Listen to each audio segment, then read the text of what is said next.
Ooh, what up, H-Town? Hey, how we doing? He's blank. I'm Branham. It's Brian McDonald behind the glass. It is the Killer Bees on ESPN 97.5 and ESPN 92.5.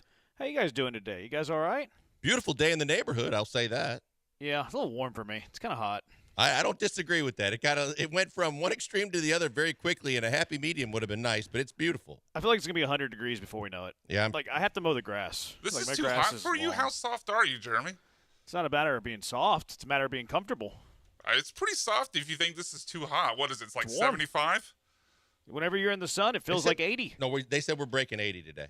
Yeah, when you're in the sun, it feels like 80 degrees. Not 80 degrees. Oh, my God. I mean, I can handle it. Like, I'll go do yard work in it. I'll go golf in it, but I'd rather it be 65.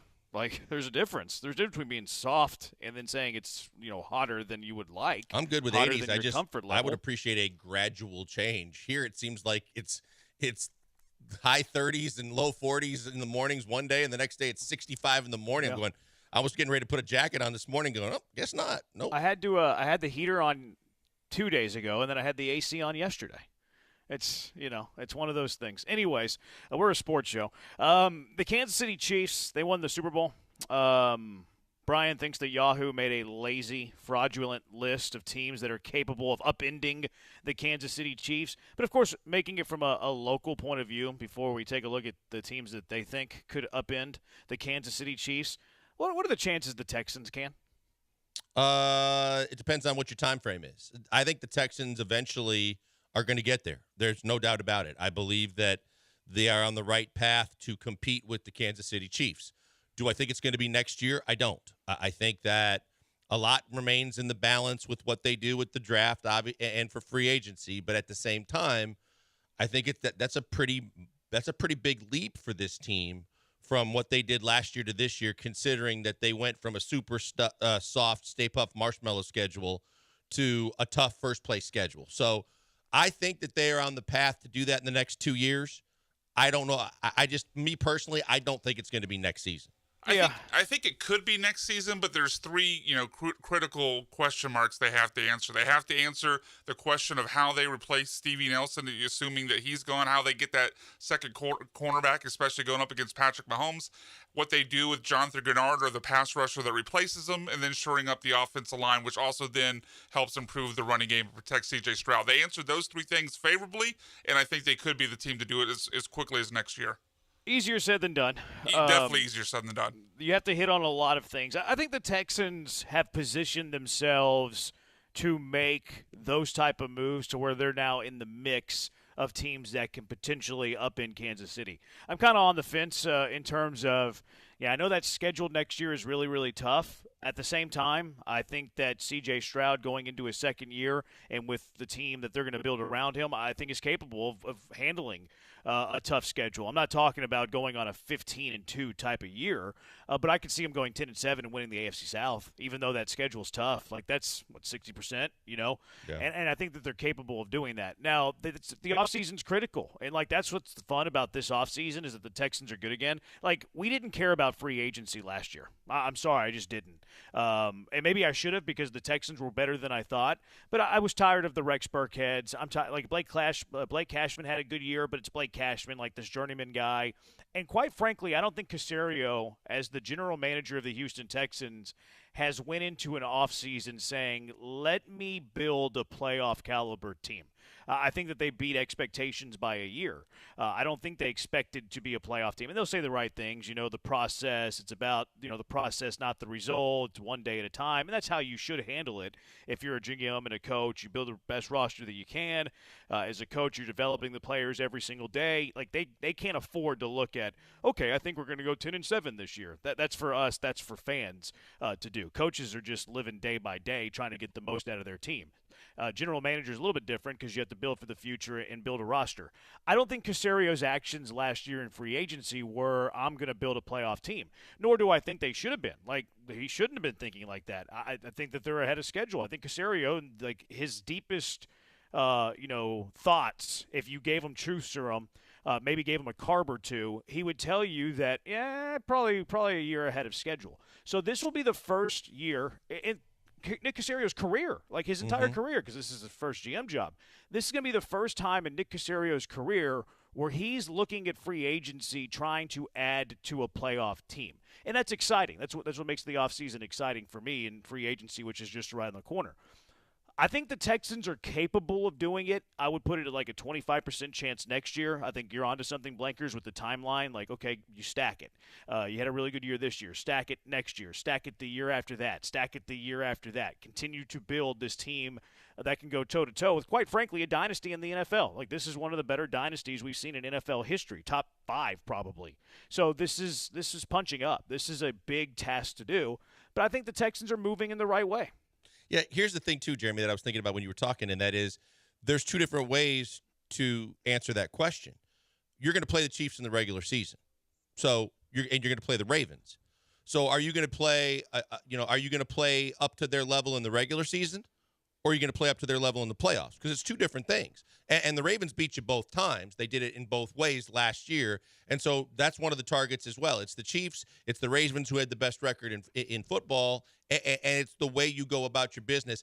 It's one thing to say you can compete with them during the regular season. We all know, like, if you get the Chiefs in week 1, it's a different Chiefs team than later in the season, and obviously a different team when you get to the postseason.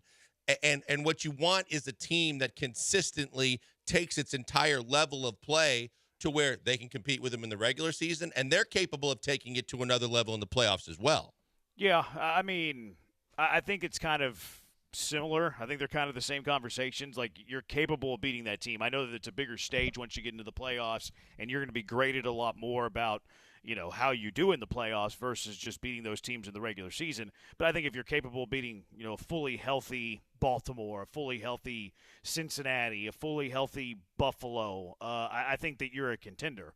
I wouldn't have put the Texans in contender status this past season. Like, you won the AFC South.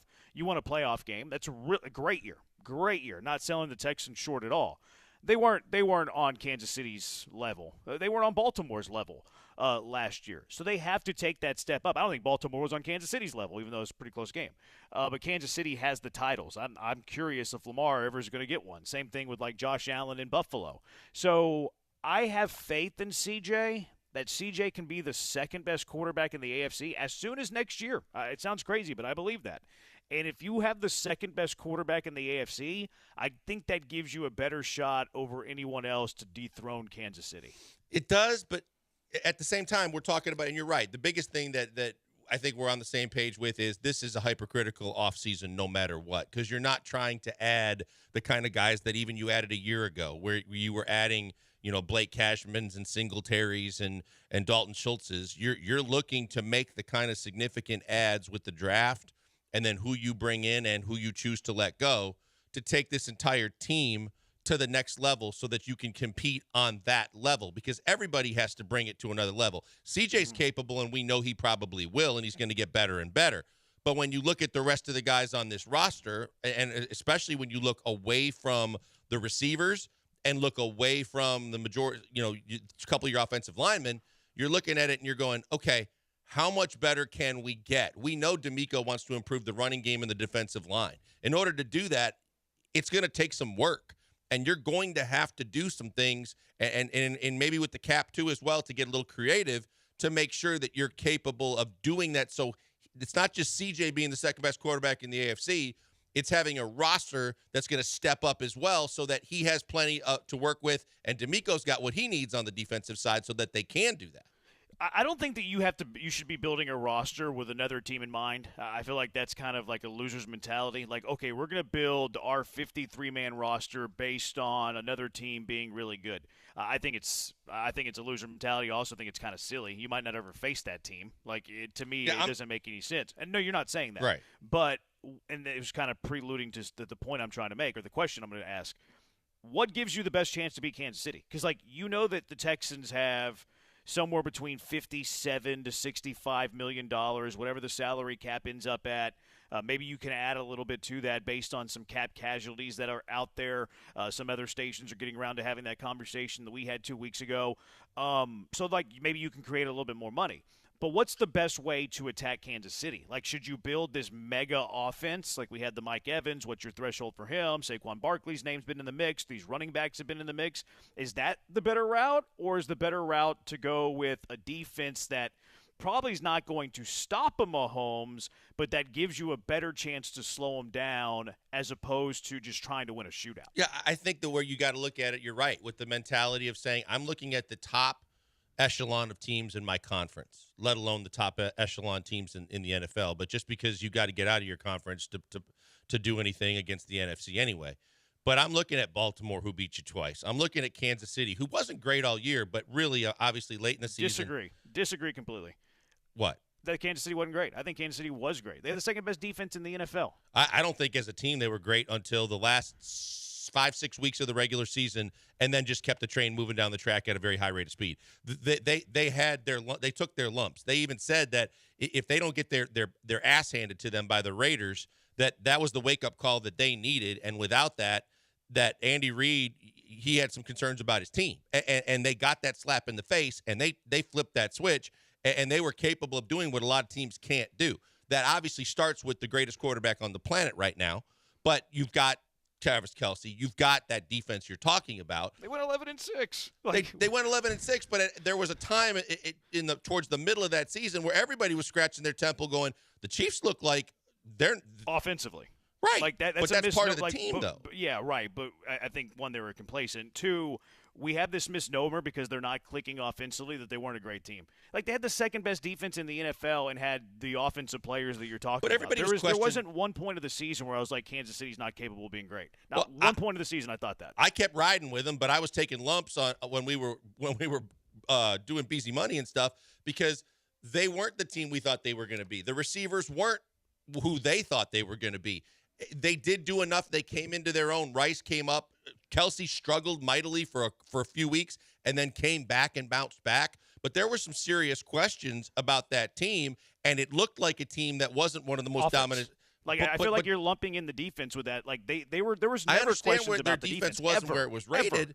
I understand that, but at the same time, offense is part of the team. Sure. And everybody looks at that team as a team that puts up big numbers, is capable of doing so much, and they weren't doing any of those things. So that's why a lot of people put their overall capability to win it all in question. I think we overvalued their offensive struggles and undervalued their defensive prowess. Like, they kind of flipped who they were. They went from being this high-octane, high-powered offense that we know, and they were a defensive-first team. And that because of that, it's like, okay, where did that offense go? And they're like, well, they're not as good, except they went 11-6, and then they cruised through the playoffs and won another Super Bowl. They flipped the switch, too, offensively. Like, Kelce didn't have as huge a fantasy year as he did the year before. Same thing with Mahomes. They kind of flipped philosophy a little bit. Yahoo doesn't think that the Texans are capable of being this team. They list the Ravens, Bills, Lions, Rams as the teams who can break the Chiefs' 49ers' reign over the AFC and NFC. Are you there with the Ravens and Bills?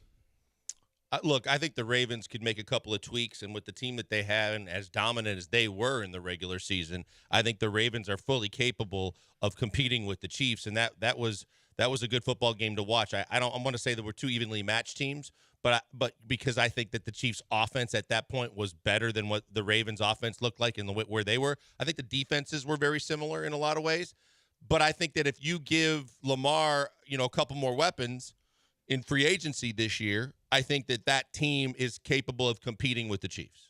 Yeah, I'm out on this. I don't think that Lamar can beat Mahomes. I don't think that the Ravens can beat the Chiefs. And it's always the story of Lamar. If you can give him more weapons, like they signed Odell, they drafted a wide receiver in the first round. They have Mark Andrews, who they brought in there. Like, how many weapons does the guy need? I think they need running game. Yeah, you lost some running backs, and Odell was washed. They still signed him for a good chunk of money. That's on them. That's on them, but it's adding a weapon. But you can get rid of him and use the money to try and get someone that's a little bit more capable of being effective. I mean, they did spend first-round draft capital on a receiver. Yeah. I'm not saying Zay Flowers wasn't good. Zay Flowers also hurt him in the playoffs with more than just his receiving skills. But they added weapons to help Lamar Jackson. Mm-hmm. I'm not there with the Ravens, and I'm not there with the Bills either. I don't trust Lamar and Josh Allen to get over the hump. I trust Lamar more than I trust Josh Allen. Like if I had to pick one of these teams, I would go Baltimore over Buffalo. I don't think Josh Allen's capable of winning 3 playoff games in a row. Lamar, I could see it more. Not really. The team I would throw on here that we haven't mentioned, Cincinnati. Like Joe Burrow has given Kansas City fits, and I know Kansas City finally got over that hump last year. They seem to have their number. Like Cincinnati would be the team that I would throw here over Baltimore and over Buffalo. Yeah, I think a lot of it, just like what we were talking about with the Texans too, it remains to be seen what they're going to do. I mean, Reader's a big sign for them that they got to get done. Their defense has been decent as well. They have to be willing to spend the money because you're right. When Burrow's back, that's a legit team. I would watch what the offseason plans are for both the Chargers and the Dolphins as well, because I think that, look, Miami defensively is where they have to figure some stuff out. And I think with Harbaugh in year 1, I don't expect them to completely turn it around, but they have a lot of pieces too that they can work with. Yeah, Tua's. I don't know if I want to put Tua on a tier that can run through that gauntlet of quarterbacks. Herbert hasn't done it yet, but I feel like he could with proper tutelage. Problem with the Chargers, they're in cap hell. They're going to have some very difficult roster decisions coming up. 713-780-ESPN HRMP listener line 713-780-3776. Brian make faces on Wednesday too. It's weird how that works. Joe made faces on Wednesday. Brian makes faces on Wednesday as well. Tons of offseason stuff for the Houston Texans. The NFL is never really in the offseason. It's always front of mind. Astros continuing to do things in West Palm Beach. Lance McCullers. What do you need from Lance McCullers this year? We'll discuss that as well. Best free agent fits for the Houston Texans. 2 names that have been linked to the Texans. Do you think it's a great fit? 713-780-3776. We're on the Twitch, twitch.tv/ESPN975. Search ESPN Houston on YouTube. You can find us there as well. Joel's at Pac-Man Joel on Twitter. Brian's at Sacked by BMAC. I'm at Jeremy Branham. It's the Killer Beast on ESPN 97.5, ESPN 92.5.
All teams covered. No stalking points necessary. You're back with the Killer Bees on 97.5 and 92.5. Live from the Veritex Community Bank Studios. Lamont, LMAO, how many bad word, more weapons are we going to give Lamar Jackson? Maybe if we just give Lamar the Lombardi Trophy, and then maybe he can win. I don't think your point's a bad one. They drafted Zay in the first. Yep. Odell Beckham, I just looked up his contract during the break. They gave him $15 million. So, that's ridiculous. That's foolish money. That's stupid money. You can better use that money. But it does show you that they used a first-rounder for Lamar. They used $15 million for a weapon for Lamar. To your point, yes, they lost running backs. Yes, they could have spent the money better than Odell. 100% true. And I think they're going to be in the Derrick Henry game. I do too. That obviously is a weapon. And this is not really nitpicking or putting a fight up with your point on Lamar. This is more like a general thought. I feel like if you're doing that kind of stuff for a quarterback, I don't think that quarterback is necessarily elite. Pat Mahomes. And it's not just the first on Zay Flowers. They also spent first on Rashad Bateman. They spent a first on Hollywood Brown. I believe, a second-round pick on Mark Andrews. They've attempted to give him every weapon they possibly could. They've built around him. Mm-hmm. Now, from an elite quarterback perspective, I always point to Kansas City trading Tyreek Hill because they felt they had Pat Mahomes. An elite quarterback brings up the rest of the room. And then the opposite is true. Do you think Tua's elite? I don't. They're the ones who traded for Tyreek. Do you think David Carr's brother Derek was elite whenever he was with the Raiders? I don't. They traded for Devontae Adams. Whenever I just have this sense that whenever you're adding that many weapons and using that much capital, whether it's draft capital or finances, to build the rest of the team up around a quarterback, I don't feel like you have an elite talent. And that's kind of where I'm at with C.J. Stroud. That's why I'm balking at the idea of $20 million for Mike Evans. I'd rather see you be a little frugal with a third receiver and then draft one in the middle rounds. You can't just ignore it. You can't ignore the position, but whenever you have a franchise elite quarterback, is it better suited to use a first rounder on defense, to use a $20 million player on defense, and then you get the middle free agent to be your third receiver? You draft third and fourth round running backs knowing that your elite quarterback is going to bring everybody else up. A rising tide, bringing up all boats, whatever that saying is. No, and I think that it's the haves and the have-nots when it comes to the playoffs. And I think that if you're a Texans fan, the greatest thing that you can look at is you have the closest thing to the next have in the AFC because of what we highlighted with the other quarterbacks. As much as Lamar won the MVP in the regular season, we know he's the James Harden of the playoffs, and we know he's had issues trying to win big games, especially coming from the 1 seed multiple times when they've lost well before they were supposed to. But you look at Herbert, he hasn't done anything yet. You look at the guys that we're talking about. It's Burrow as the other guy probably on that tier of the haves. Mm-hmm. And if it's guys like Tua, guys that would, because I agree with you, Lamar and others, where you're questioning, do they have the capability of taking the team on their shoulders in the playoffs, doing what needs to be done? And if they don't, or you have concerns, then you try to over powder them with the weapons. And so, at least from a Texans perspective, you have one of those three guys in the conference that looks like they've got it totally, and you can build, and he can make his receivers better, and you can make weapons more productive. But at the same time, you still have to fortify the rest of that team. Sure. It's just that you're in a really good spot if you're Houston, knowing that, hey, that is a really tough find that you got at quarterback. See, I'm a big fan of whenever you have that elite quarterback, let him bring everybody else up. I argue with people all the time about Peyton Manning. What would Reggie Wayne and Marvin Harrison have been if they were playing with Matt Schaub? I don't know. I have no idea. I think Peyton Manning was a pretty big contributor to them. To helping them a lot. So that's just kind of where I'm at with quarterback. But you could sit here and say, well, Burrow has Jamar Chase. Josh Allen has Stephon Diggs. You brought up Justin Herbert. He has Keenan Allen and Mike Williams. So, it's not binary. We can make it this yes or no conversation when it's really not that. It's very gray. Right. It's very broad. It's very fluid, for a lack of a better way to say that. 713-780-ESPN. Couple of ESPN had the best free agent fits for every free agent in the NFL. Not everyone, top 100 or whatever. They have two guys going to the Texans, and they have one critical free agent leaving the Texans. The free agent they have leaving the Texans John Grenard. They have John Grenard going with Chicago, which surprises me. I thought they were pretty heavy on the defensive line.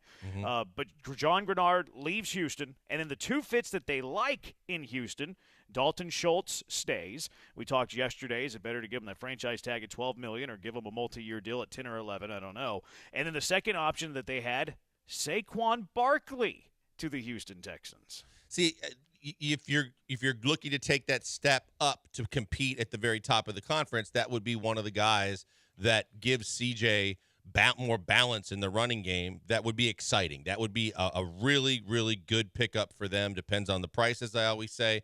You get Schultz back, which is another one of his security blankets. Obviously, he knows he's got to play better, but the money's going to be there, and they're going to pay if they pay him. You got to replace Grenard then, and that would be an interesting conversation as to the hows. And again, it's not just replacing him; it's finding a guy capable of preventing Will Anderson. Watt. What's that? J.J. Watt. Okay, like I said, you've got to find a guy fully capable at this point of taking the heat off of Will Anderson and making sure that there's pressure coming from the other edge and that he's capable of doing the things that make those two guys effective as bookends. It doesn't have to be Grenard, but if you're not going to have Grenard, then find me someone else that can play the position better than just all these stopgaps they brought in at the end of the year. I'm ready for the player movement. I'm ready for this guy signs here, this guy signs here. Now, the Texans did make some splashes today. They brought back D'Angelo Ross. Big addition. Huge. D'Angelo. But, I mean, I actually do have a hot take about that. Okay. He's a special teams guy. They already brought him back. They're making him a priority. The Texans, according to like some report that measures special teams, had the best special teams in the NFL. Maybe they overspend a little bit on Ka'imi Fairbairn and Cam Johnston. They're showing you they care about special teams, which I think is good to care about special teams. Like, yeah. I care about special teams. Well, I mean, special teams matter too. You know when special teams really start mattering to people? When they start really sucking and costing you games and getting punts blocked and not being able to tackle and doing some things. So the fact that it didn't go as noticed, that's sometimes par for the course because there's so much emphasis on the offense and defense. But you want to have your special teams do their job, and if they're towards the top, that's doing their job and then some, and that's a huge relief because special teams are capable of winning games, but more so than not, they can be the reason why you lose games. So I'm glad that they're up towards the top. 2164, love the Killer Bees. Thank you. Be mean to us. That's how you contribute to the show.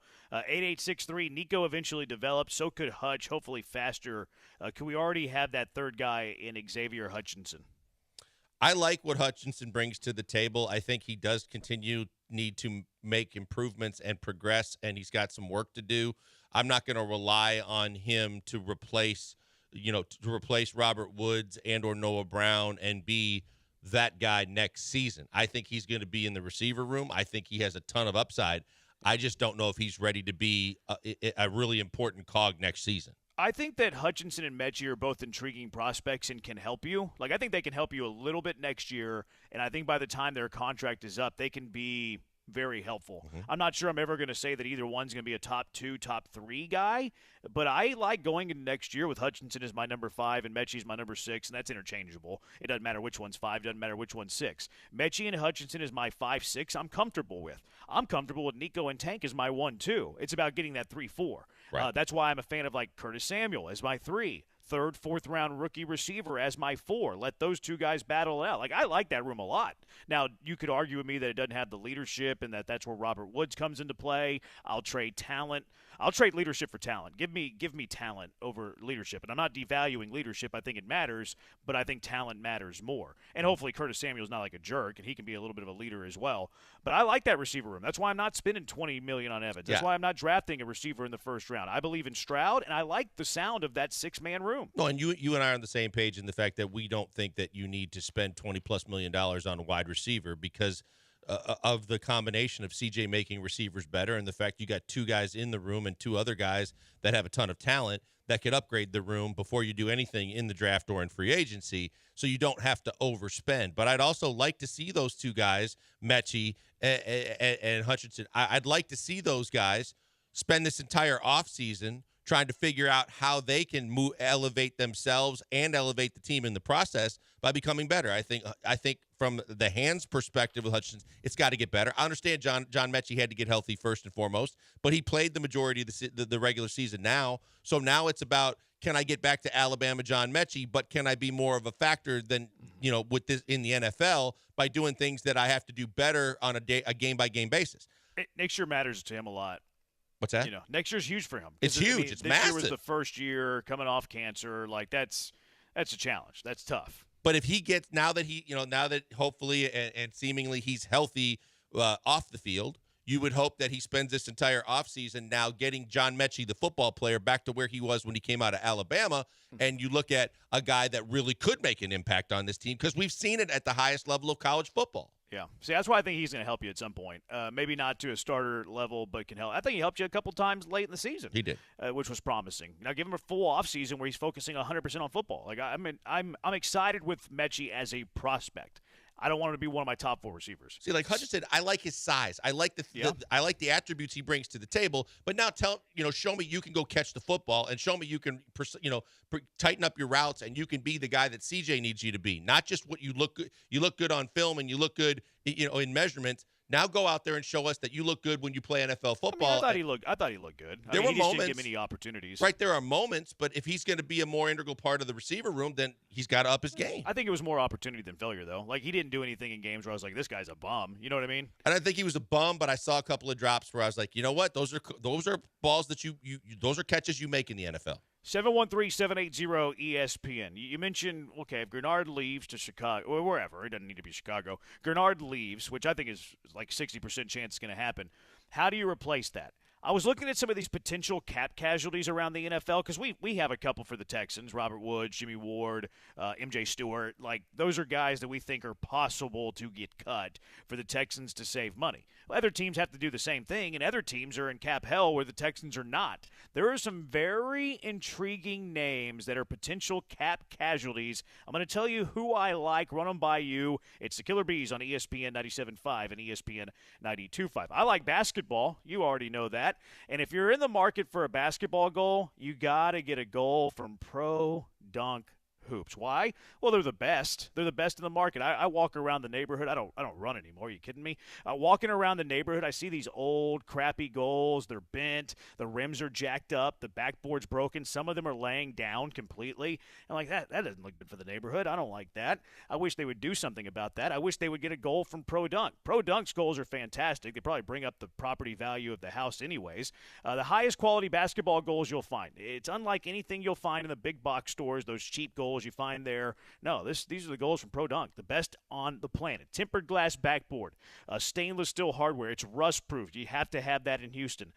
Breakaway rim, and it is height adjustable. You can lower it down to 5 feet. You have a little kid working on their game, or you just don't have ups anymore. You can raise it all the way up to 10 feet too. Work on your shot. Work on your game. Their new goal, Thor. You can raise and lower goals with a drill. Lightning adjust feature, patent pending.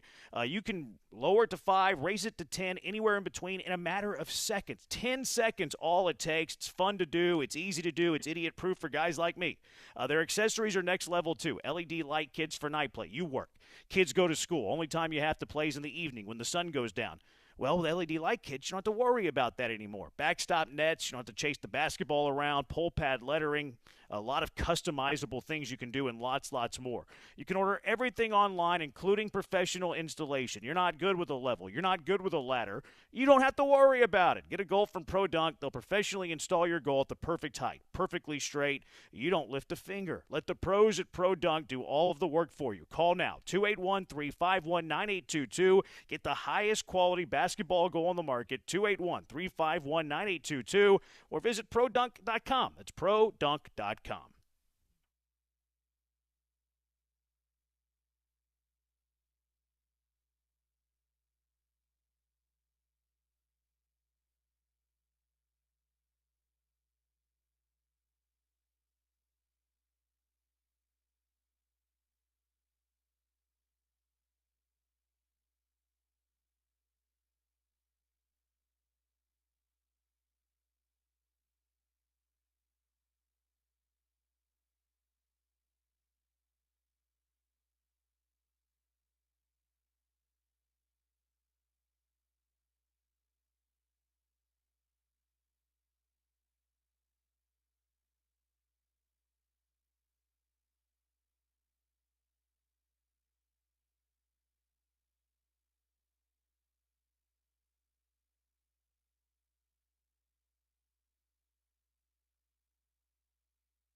Welcome back, Houston. It's the Killer Bees, Joel Blank and Jeremy Branham, live from the Veritex Community Bank Studios on ESPN 97.5 and 92.5.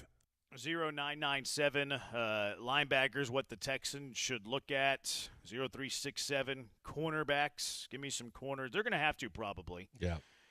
8664 Branham, today you said you want talent over leadership, but the other day you said you want coaching over talent. Which is it? I think it's two different conversations. We're talking coaching versus talent versus – I was talking players with talent versus players with leadership, not coaching leadership.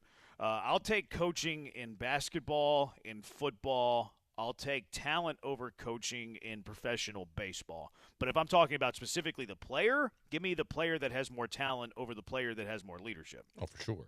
Yeah, so that's what I mean. See by Kevin that, Ocho. Durant if you want to get into Which I think, Ocho, I think you knew that. Yeah. See Kevin Durant if the you way. want to get into a debate about leadership with players. Yeah, he's been talking a little bit. Little chatty. Little chatty. Yeah. 1509, can I get off my lawn real quick? No, we don't do that on this show. Just kidding. Why are so many people in such a hurry that you have to speed, all capital letters, through a school zone? Exclamation point. Kids are not looking. 3 exclamation points. You have to pay attention for them. Not your child, but someone's child. 3 exclamation points. I don't disagree at all. I've seen it happen way too much, and it's all fun and games till it's not. Everybody, it's never going to happen. No one needs to worry about that. It's okay until it's not. When a kid doesn't stay between the crosswalk lines or, a ball rolls out in the street, and it's dangerous. And you obviously are more passionate about it when you have kids, but there's a bunch of idiots out there because I'm walking my dogs every morning, and I see people that feel like stop signs are optional, and they actually punch it when it's between school zones, and that's just stupidity. Yeah, that's a good text. If you're out there and you're in a school zone, drive the speed limit. Be careful. Look for the children. I mean that sincerely. I know I sound sarcastic, but I'm not being sarcastic. I'm being for real. I'm being sincere. You could not be more serious because literally, and I know no one doubts this, but I will actually scream and raise my hands at guys if they're going to just completely ignore. It's one thing a school zone and the speed limit. Another thing, if you start blowing off stop signs, now you're really asking for something to happen, whether it's an accident with your car or some kid or dog or something in the street. Yeah, it's just not good. Now, I am anti speed limit and stop signs and stop lights when it's outside of a school zone. I will say that. I am on the highway. A little bit of danger. Catch my drift. I'm not rolling through stop signs and stoplights.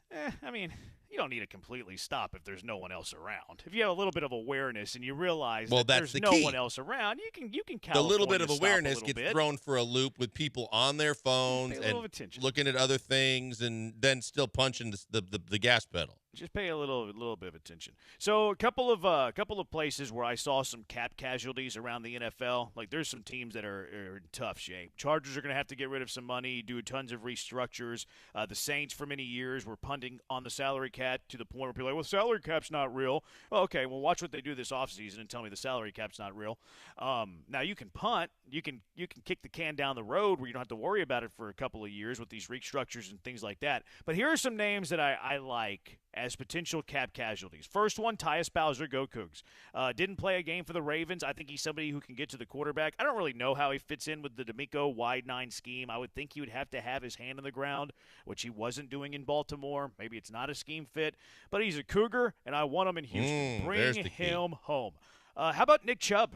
Boy, that's the first one where my eyebrows went up and went, obviously it's a big assumption to say he's going to be healthy, but with medical advancements the way they are, if he's healthy, boy, oh boy, I'll tell you what, you want to talk about the running back that hasn't been considered that would be better than just about anybody that's out there that the Texans could consider adding at running back. If you get Nick Chubb at, close to where he was before that injury, my goodness, he would be something special on that offense. He's 29. He's going to be 29 this year. Now, I'm not really concerned about the injury. Like, there's guys that get I'm not really been out of shape about an ACL anymore. Like those guys come back just as strong as they ever were. Now he was getting pretty close to like what we consider the peak for a running back. So does like the ACL, does that take a year down? Like that's something to keep in mind. But if he becomes available, that's something that I'm interested in kicking the tires on, reasonably priced. Now, like, Jeremy, I'm not going to break the bank. Think about where I'm coming from though. It's not just like I'm not worried about the surgery itself and the recovery. Some guys you don't find out till it's too late that, once they have one or maybe even before that genetically, they're going to start breaking down. especially at a certain time in their careers when they've had some punishment too, to where the last thing you want to do is go out and overcommit and then realize this could be a serious downside with him staying healthy and having another injury. How much does it bother you though that with just like a torn ACL? Like, oh no, I get what you're saying. The problem though, it wasn't just a torn ACL; it was multiple ligaments. And even though guys do come back from this, you often see running backs. I mean, Saquon was this way, Brees Hall was this way. Even though they come back and are ready for the beginning of the year, they don't often look like themselves to sometimes halfway into that following season. So it would really be price dependent for me on Nick Chubb because I wouldn't expect him in September to look like the Nick Chubb we know. I thought it was better than they first diagnosed. Like, I'll double check it, but I thought I remembered when the injury first happened, they were talking about multiple ligaments, not just the ACL. I understand. I want to say that Schefter tweeted out like a couple days after the surgery that it wasn't as bad as it appeared, but I could be wrong on that. I think the only thing that I was going to say on that front was you just got to make sure he's going to be available to you for the majority of the season. I mean, I think legitimately there's a chance he's not ready for the start of the season, but if you get primetime Nick Chubb by week 6, you're probably in a pretty good spot. Yeah, I'm more worried about the age than anything else because he's going to be 29 years old. Like, that's pretty old for a running back. Yep. And then coming off the injury, like you said. There's talks in L.A. that they're going to have to get rid of a receiver, whether it's Mike Williams or whether it's Keenan Allen. Give me either one of them. I would happily on a take 1 year Keenan Allen or Mike Williams. I would give Mike Williams multiple years. Keenan Allen probably 1 year. Mike Williams coming off an injury, and Mike Williams got a lot of money. You just told me you don't care about ACLs. No, but I'm saying he's coming off an injury, and he was extremely expensive, signed a massive deal last year. And now he's going to get cut. But he's going to want another big-time contract to come play for just about anybody, I would think. Yeah, I wonder what his price would be. But those are talented dudes that I'd be super interested in. There's more on the more of these guys that I have. But we got one quick follow-up on Nick Chubb. So he did indeed tear the ACL. The thing that's most problematic about the ACL tear is he didn't have that surgery until mid-November because he had a first surgery to repair his MCL and his meniscus. So it was 2 surgeries, first meniscus and MCL, and then he didn't have the ACL surgery until November. So now your 1 year timeline is obviously going deep into the season. Yeah, it's September, October. That's almost 3 months in. I don't mind the ACL and MCL tears, the meniscus, whatever, but I don't like the timeline there. I don't like it at all. Now, people get back from ACLs quicker than 12 months now. So maybe it's a little bit sooner than next November, but I think it does take a little bit a while to get your sea legs. Meniscus is attractive. If it's just the meniscus and it's not like completely tearing the ligament off the bone, it's about a month and a half. It depends on if you get the full repair or if you just get a cleanup. The meniscus is tricky. Like, it depends on but the MCL and the ACL are both the lengthy ones here. Right. And if you didn't have it until November, that's problematic. That was a few months ago. 713-780-ESPN HRP listener line. More cap casualties that I want in Houston. At least kick the tires on. 713-780-ESPN. Killer Bees on ESPN 97.5, ESPN 92.5.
Hey, Houston, you're live in the Hive with the Killer Bees, Joel Blank and Jeremy Branham on ESPN 97.5 and 92.5. He's Blank, I'm Branham. 713-780-ESPN. HRMP listener line 713-780-3776. We're on YouTube now. Just search ESPN Houston on YouTube. We made listening and watching your favorite sports radio station, that's us, even easier. Officially streaming on the ESPN Houston YouTube channel every single day. You can easily listen and watch anywhere and everywhere. Make sure that you subscribe if you haven't already done so. And remember, viewers, smash that like button. Smash the like button, subscribe. You're in for a treat with ESPN Houston on YouTube. So these cap casualties that I'm a fan of, 0446, by the way, says Chubb is not going anywhere. They will restructure him, way too valuable to the franchise beyond his skills as a running back. Not doubting you at all, 0446. What are his skills that they value that they wouldn't let him go? I wonder. Like, is he good in the community there? Like, I have no idea. I've never heard. Look, you can have the guy that's the best in the community and is up for the Walter Payton Man of the Year award, but if he isn't capable of doing stuff on the field, teams are going to move on, and they're going to keep you as an ambassador. He damn well better have plenty left in the tank as a running back. And, yeah, maybe you can work out something to restructure him if he really likes it there. But let's not just be overly certain. I think it's probably Lenny, the Browns fan, that's texting that. But let's just not assume that he'd be willing to restructure and that's something that's just a done deal. What about Joe Mixon? I think Joe Mixon's got plenty left in the tank. I think Joe Mixon could still be a good number one running back in this league. I think Joe Mixon could be good here. I'm kind of out on Mixon. He's one that I don't like. I saw Aaron Jones' name come up. Aaron Jones he's making too much money, but based on what he showed you at the end of the year, it's going to be pretty tough to walk away from that guy, especially with how important he can be for that quarterback. I could see them trying to restructure him, but at the worst case scenario, but I don't think he's going anywhere. The final running back that I saw mentioned as a cap casualty, and this is the Saints. The Saints are in an awful cap situation. Alvin Kamara. I'm out on him. I don't think he's got much left in the tank. But you think Mixon does? I think Mixon has more. To me, Kamara, and I get it, he wasn't on a great team, but I think Mixon still has enough. I think he's got plenty left in the tank. Mixon's 1 year younger, to your point. I'm way more interested in Kamara. And part of this is because I love what he does in the passing game. And I feel like that's the one area where C.J. Stroud and the Texans didn't really get the most out of. And maybe it's because of who you had there. Like Dameon Pierce wasn't going to catch a ton of balls out of the backfield. Singletary wasn't as good of a pass catcher as I thought he could have been. But, like, they left tons. And, I watch all these on all 22, not to pat myself on the back. But that's where I feel they left the most meat on the bone, was running backs out of the backfield. And if you get a Kamara, that's kind of why I'm interested in Eckler, and most people aren't, and I understand Eckler had a really bad season. If you get a running back on this team that is dangerous out of the backfield, I think this offense is going to explode. I don't disagree at all, but then I would ask the question, if you got Mixon for Singletary money, do you think Singletary or Mixon would be better? Yeah, I don't think you're going to get I don't think that's going to happen, but to answer your question, I think Mixon will be a little better. I think Mixon would be a little better. I think Kamara is definitely not a guy that's going to settle for Singletary-type money or $5 million a year. Yeah, I don't know. He just seems like even before he got his deal, he pushed hard to get that deal. I don't know why Kamara and Mixon would be that far off, though. Like, you think that Mixon has more left in the tank. Why would their salaries be that different? Because Kamara was making a lot more money than Mixon, was he not?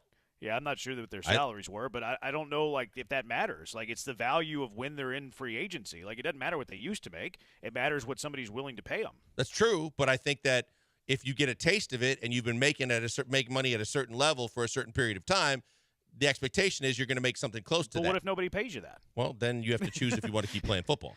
Well, I don't think either one's going to retire. No, I know, but I mean, teams are if they're not willing to pay what you think you're worth, you obviously have to make concessions. Marquez Valdez-Scantling's on here. I was curious your thoughts on him in a Texans uniform. Marquez Valdez-Scantling is always going to be the one question mark that he always has. He's got all the skill in the world. He's got speed, but his hands are iffy. Yeah, that's scary. And he made he made he made some money in the playoffs again by his hands coming through a few times. But overall, I've seen him drop way more than I've seen him catch, and I don't need another Will Fuller. Yeah, I'm out on Scantling. I just wanted to get your idea because you've seen him play football more.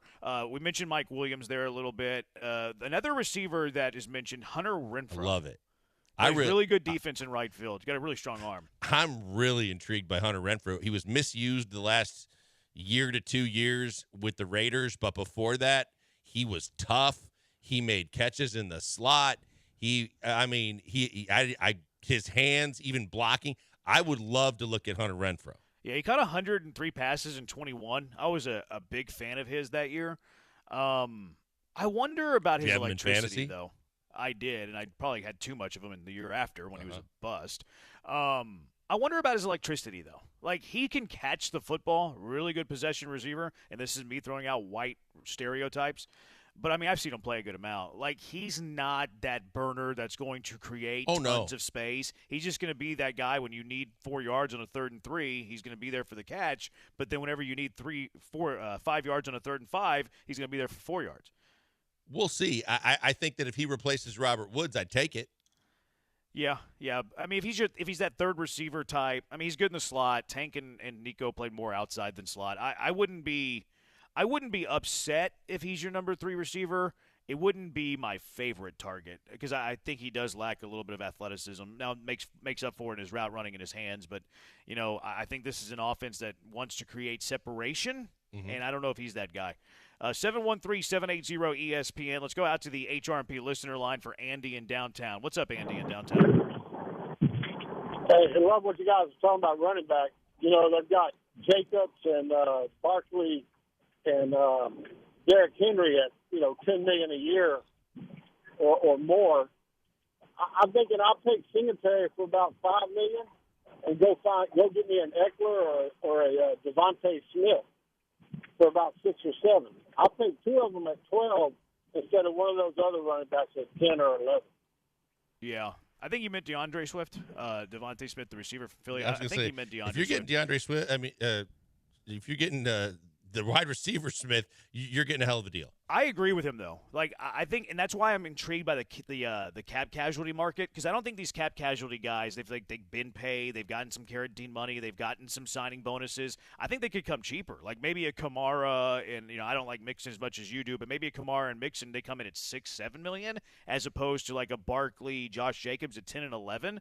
Like, is it worth to get the free agents who want $4 million more, or does it make more sense to sign like Kamara and then you still bring back Singletary? And there's an argument to be made, Jeremy, about the fact that if you've gotten the money but you haven't tasted winning on a consistent level, and you still want to kind of try and win, that you could come here and find a spot and make the team better and kind of fulfill some of the other things that you want to do too. We've seen that happen in a lot of sports with veterans later in their career. I don't know, but it would be intriguing to find out what they have left in the tank. And if you could get a guy on a bargain deal that could upgrade your running back position like that, I'd be interested in that for a 1 or 2 year deal. I'm more interested in the free agent that you're going to get cheaper and bring back Singletary and still maybe even draft the guy in the 4th, 5th round. Yeah. So I like where Andy's mind's at on that. They're saying that Taysom Hill could be a cap casualty. Would you like the Swiss Army knife known as Taysom Hill? Is he going to I think I've always thought that if Taysom Hill just focused on tight end the entire time, that Taysom Hill could be an above-average tight end in this league, but they move him around a lot, and the way the way they move him around is gimmicky. I don't think he's good enough to be your backup quarterback. He's got some effectivity with Bobby Slowick in that offense as a weapon, but I don't think I'd be interested in him. I would. I'm in love with Taysom Hill. I think he would be really fun to add to this team. You weren't great in short yardage last year. He's not bad in short yardage, although I don't really want to run a whole lot of Wildcat because it means C.J. Stroud's not touching the football. I'd be very intrigued with Taysom Hill and then allow Bobby Slowick to do whatever with him. A couple of defensive names. I'm just going to throw them out all out there and see who you like. Jamal Adams, Kevin Byard, Joey Bosa or Khalil Mack. They're saying one of the two. C.J. Mosley might be a cap casualty in New York. And then Demario Davis, the old linebacker with the Saints. Now, the Bosa, there's no way they're going to walk away from Bosa. I don't know, man. He's always hurt, and they have their cap situation is brutal. It is, but that's too good of a talent to just walk away from. I would love Bosa on this team. I mean, he is a monster, but I can't see in reality that happening. But if that happens, the Texans should be all over trying to see if they can find a way to work that out. I think he's dominant. I think he would be great on this team with now D'Amico. he doesn't play much. Like been he played dinged in up. 9 games Yeah. this year. He played in 5 games the year prior to that. He's going to be 29 years old. It makes sense to me if he is a cap casualty. I could see him cutting both of these guys because he's not on the field. And they're going to have to make some very difficult decisions. Like we're talking Keenan Allen, Mike Williams. We're talking Bosa, Khalil Mack. Now Khalil Mack's probably the one that really gets cut. I would be fascinated with Khalil Mack. I think Khalil Mack makes a lot of sense for the Texans. See, now you crapped on the other one, but because of his age. But I would, for a year or two only, I think Demario Davis would be an upgrade, and Demario Davis is capable of doing a whole lot of things, like maybe not to the level because of his age that Fred Warner does, but I think D'Amico could use Demario Davis the same way, and I think he's still got plenty left in the tank. Who did I crap on that was old? No, Demario Davis. You were like he's old. The old. But he's still damn good. I didn't, but all I said was that he was old. I think he's really good too, and I would take him. Well, I would take him, but he is old. I think we're onto something though, more so than anything else. I think the Texans could make their biggest impact to jump up to that level we were talking about in the first segment, just with cap casualties. I think they're going to catch a lot of guys on cheaper contracts that get thrown to the wayside unexpectedly that they could snap up. I think this is like the points you've been making, like in free agency, where you can try to get players who want to play with the Texans. I think are these guys. Yep. Like, I don't think it's the free agents really that are hitting the market for the first time. I don't think it's Mike Evans. I don't think it's Saquon Barkley. I think it's these type of guys, like a Kamara. You're right. Or a Mixon or a Demario Davis, who's here for 1 year. Like, Mosley's a stud. Mosley's still going to get a lot of money. He's really, really good. Well, and the other thing that you got to take into consideration is if they're willing to take less for this situation, obviously the situation with the team and the chance to win matters. And then am I going to start? Am I going to have a position on this team, and does this team have a chance to be successful? Because it's in my best interest as well as the team. If I play well and the team wins and plays well, then I'm going to get more exposure, and I'm going to get more money either here or somewhere else. I would love the opportunity to get some of these guys on the roster, not go out of whack with your cap situation, and definitely upgrade your team. 713-780-ESPN. Who is the most important starter for the Astros this year on the bump? And I have a plan for Lance McCullers. I'm going to tell you what I want to see from Lance McCullers. It's Killer Bees on ESPN 97.5 and ESPN 92.5.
Welcome back, Houston. These guys missed you over the last break. It's the Killer Bees, Joel Blank and Jeremy Branham, live from the Veritex Community Bank Studios on ESPN 97.5 and 92.5. I hope you like Usher. We love you, the listener. We love the Hive. We take care of you. We're there for you whenever you need us the most. And sometimes we give things away.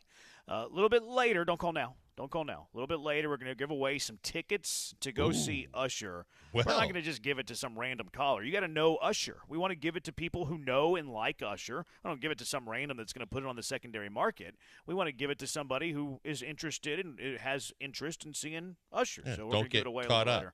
We're going to give it away to a trivia to the rules. answer. Yeah. Yeah, but that's gonna be later on in the. I'm not gonna tell you when we do it. You gotta stay here with us. Yeah, you got it bad. Do it? You kidding me? We're gonna give away some Usher tickets a little bit later. 713-780-ESPN HRMP listener line. I see what you did there.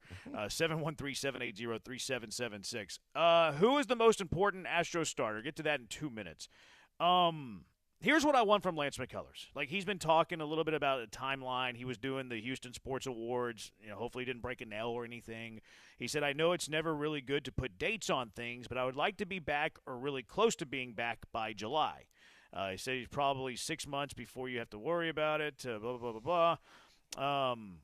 Here's where I'm at with Lance. Like, he's saying, work really hard to be back by July. That's great. Like, I want you to work hard. I want you to rehab hard. Like, you should be doing those things. That's your job.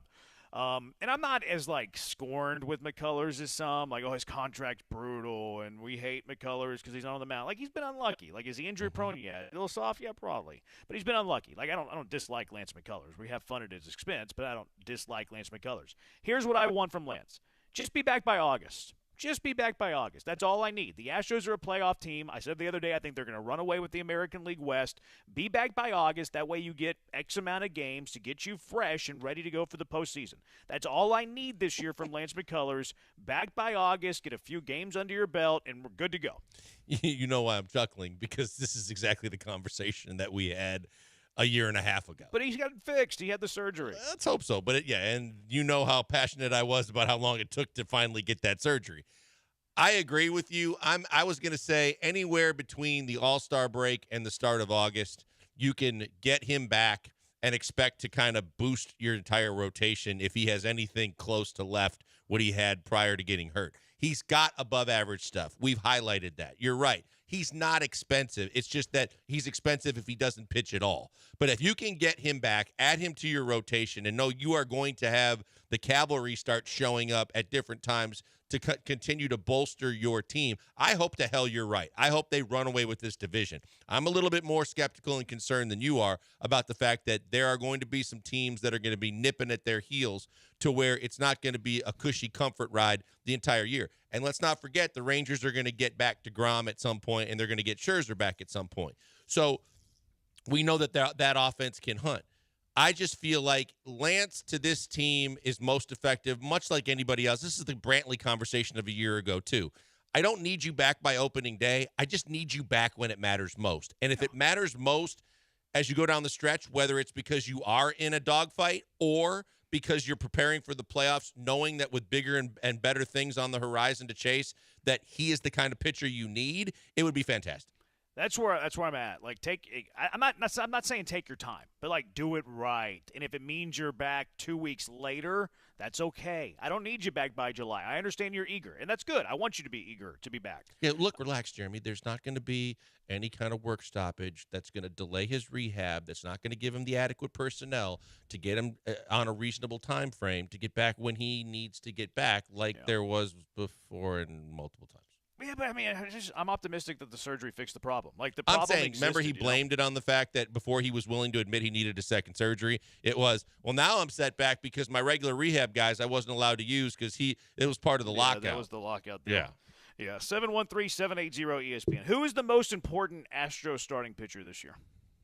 I mean, there's several you can choose from. I think, to me, I still trust Fromber's stuff enough that I'm not going to worry about him a whole hell of a lot. I think it's Christian Javier because I think Christian Javier elevates this entire staff. I think that all signs are that Verlander's going to be there at the top of the rotation. Maybe he's going to be a little behind, as he said. Maybe he's not. But even if it's a couple of weeks, you're fine. It's the same conversation we just had about As long as you're ready when it counts, we're going to be fine. But I don't worry about the top two. But from that point on is where it gets a little dicey. And if you could really stabilize that number 3 starter until Lance gets back or whatever else, whoever else gets back and how they're going to do it, I think Javier is the most important. I think that he signed long term.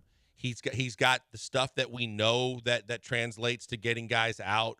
I think that the way he stepped back last year was fixable, and I think that rest was going to play a lot of that too. I think, as we discussed the other day on the show, if his velocity is back where it was, or a mile a tick a little bit even better, I don't think there's a whole hell of a lot to worry about. He doesn't have to go as deep into games. Yeah, the pitch count was a worry, but to me, if Javier is right, I think all is right with this staff. Yeah, see, I go with upside. Like, I need my highest upside pitcher to be at their best. Like, I think that's how the good teams win, is like you have, 3 good pitchers and then one of them's great. One of them's elite. I'll take upside as the most important thing all the time. Like, you can find, I guess that's not fair. You can't just find really good pitchers or good pitchers, but I'm still the upside guy where I want my best pitcher to be his best. If I can have one guy to be their very best, give me the guy who's, when he's at his best, he is the best one of all the options. I don't think Verlander's in that conversation anymore because of his age, and that's not to say that I think Verlander is going to be trash and washed and be a bum this year. I don't expect him to be the best pitcher on the staff. I don't think he has those capabilities to be the best pitcher on the staff anymore. I think there are 3 pitchers that do. Fromber's kind of like the defending champion of this conversation. Like, he's been that guy for the last several years where he is the best stuff guy outside of Verlander's Cy Young year that you have on this team. Javier has shown that he's capable of being right there with him, like high strikeouts. Now, he doesn't go deep into games. He is somebody that throws a lot of balls. His command's not fantastic, which means he can't go deep into games. So if he walks a lot and he strikes out a lot, that means you're throwing a lot of pitches. I think the wild card for me is Hunter Brown. Like, I love Hunter Brown's stuff. Hunter Brown's stuff is really, really good. Now, he's going to have to be able to command it, and I think Dre had a good point the other day where it's, hey, let's not look for the punch-out every single batter that you face. Maybe a pitch to contact every now and then, which I'm cool with that as well. But Hunter Brown's stuff is good. Like, it's going to play. And I think that Hunter Brown has the potential to lead this team in ERA. This year might be too early, but I think he has it, in him. But I got to go with Fromber. Like, Fromber is capable of being he's capable of winning a Cy Young. He was the favorite the halfway point last year. He's been in the top 3 in Cy Young voting. So I got to go with Fromber because he's the one with the highest upside right now this year. If there's one guy that's more important than any other, it's Fromber Valdez for me. Yeah, when you were talking there, I thought you were about to say the name that I would give as my most important starter. I know where you're going to go. I literally thought you were going to say Hunter Brown. I thought you were going to say Hunter Brown, and Hunter Brown's my most important. And you guys both make good points with Fromber and Christian Javier, but I think Hunter Brown, if he hits his potential as, a top 100 prospect, as the Astros' best prospect, and that really comes to shine for the Astros this season, I think it's just more transformative for the Astros starting rotation. Not only does it get deeper, and I mean, there's a big difference to me having like 3 really good starters and 4. That becomes a big difference, especially as you're trying to buy time for Lance and Luis Garcia to get back. But he's also the type of pitcher that you could see, if he's right and if he's at his best, be the workhorse and be a guy that could get you into the 7th inning, even 8th inning sometimes.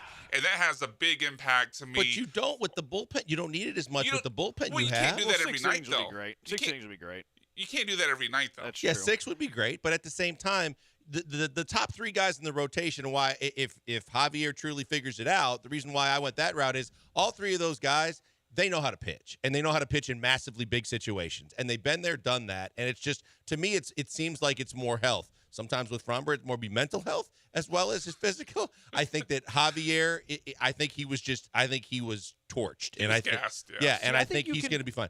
Verlander, age, and obviously whatever's going on right now, that's a concern. But I think I trust all 3 of those guys in big time situations. Hunter Brown, I got to see. I need, to your point, Brian, I need to see more that I can trust him. I know he's got stuff capability. The stuff is electric when it's right. but he's also got a pitch. I think you can win it all without Hunter Brown being one of your best 4 starting pitchers, though. I agree, too, because you've got other guys that could actually take that spot. Then how can you say he's the most important? So I that's didn't. Why, I'm not saying. No, I'm not saying you specifically. Chill. I'm chill. I'm saying that's why I can't go with Hunter Brown there, because I think you are capable of winning the World Series without Hunter Brown. I think you're capable of winning the World Series without Justin Verlander being his dominant self and his best. You almost did it last year. I don't think you can do it without Fromber being borderline elite and maybe elite. And I thought that's why Brian was going to go with Christian Javier. Because, you can make the argument that Javier at his absolute best has the nastiest stuff. And, we saw it 2 years ago. We saw it in the World Series against Philly, blah, blah, blah, blah, blah, blah, blah. The hang-up with Javi is I don't think he can be a workhorse type. He's not going to go 180 innings type of thing. And in the Hunter Brown workhorse thing, I don't want him throwing a ton of pitches in his second year in the bigs. He went over 160 last year. I think that was too many. I thought he should have been around 130, 140, and you're ramping up to 150, 160 this year. So I don't want him to be the workhorse. So I think that the other thing to me is that as long as those 3 guys at the top of the rotation are right, there's multiple options for 4 and 4 and 5. When you got Lance, when you got Garcia, even an Urquidy when he's right, can be a 5th starter, 4th starter, borderline 4 starter. But I think you have to have the top 3 guys be right. No doubt. So I think that's why they're more important. Yeah, and that's why I said what I said, too, and picked Javier. Yeah, 3-6-6-7. I love how people say when Lance come back, he has great stuff. He's shown you zero stuff for almost 2 years. In Fairyland, he's great, but he has to prove he can pitch for me. I think it's a fair point because he hadn't been there for a while, but Lance's career numbers are really good. I was going to say, his numbers translate when you look at the pure numbers of what he has done. I'm with you. I get he hasn't done it recently, but when he's on the mound, you trust him. Yeah, I mean, he's got a career ERA under 350. The year that he pitched in 22, which he was pitching injured, apparently, with bones in his elbow, he had a 2.27 ERA. And that was 47 innings. That was 8 starts. I don't think he's a 2.27 ERA guy. He's probably more of a 3.25, 3.50 guy. But I feel like if he pitches, I think he's going to be fine. I don't know if he's going to be like dominant Lance that we saw make an all-star team, but I think he's going to be fine. 6927 says JV's the most important. We needed a horse like him last year, and if he is the Astros 25 starts this year, that could be an easy 15 wins. I don't even care about the regular season. Maybe I'm just way too confident about the Astros in the regular season that, to me, it's more of a playoff thing. Yeah, you know what? I'm not there with you. I love that you are, and I hope you are right and I'm wrong, and that doesn't happen often. But I'm a little leery of the regular season, but I certainly they're loaded enough. They have the capability of doing it. 713-780-3776, 6539. You guys are talking like the Astros bats are actually going to show up in big games. Come on, this isn't the Killer Bees. Astros have won 2 World Series. What are you talking about? Yeah. What are you talking about? And there's an argument to be made, a pretty strong argument to be made that their lineup's better this year. So I'm not worried at all about the bats showing up. 713-780-ESPN. Who is the most important Astro starting pitcher for you? Also, when we come back, we're going to make mock drafts great again. And how do we make the Texans better? 713-780-3776. Killer Bees, ESPN 97.5, ESPN 92.5. Guys, right now I want to tell you about the greatest new golf spot open in the Houston area. It's in Katy. It's X Golf. And you can look at it online and find out what I found out in person when I went there. The most accurate and best golf simulators I've ever been on. They are absolutely amazing, and there's 8 of them. It's great. It's a great spot to work on your game. You can go and work on your game and practice your chipping and putting, and the putting is realistic before you ask that question because so many simulators it's not. The putting is accurate. The chipping is fantastic.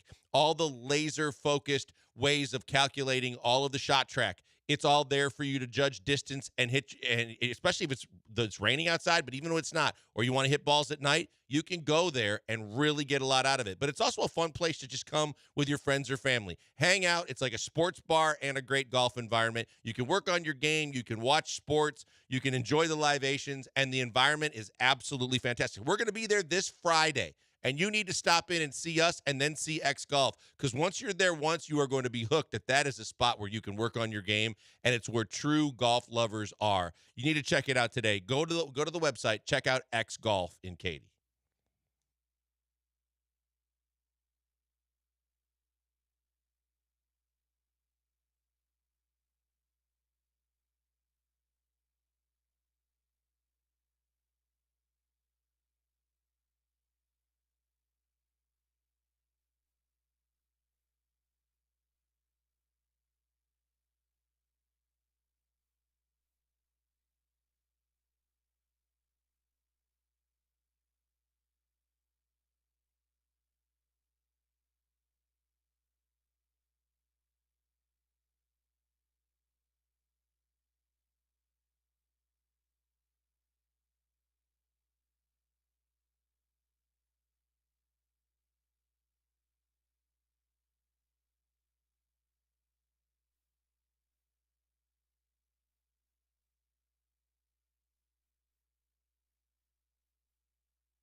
Welcome back to the Killer Bees Nuts, live from the Veritex Community Bank Studios on ESPN 97.5 and 92.5. Here's Joel Blank and that Jeremy Branham guy.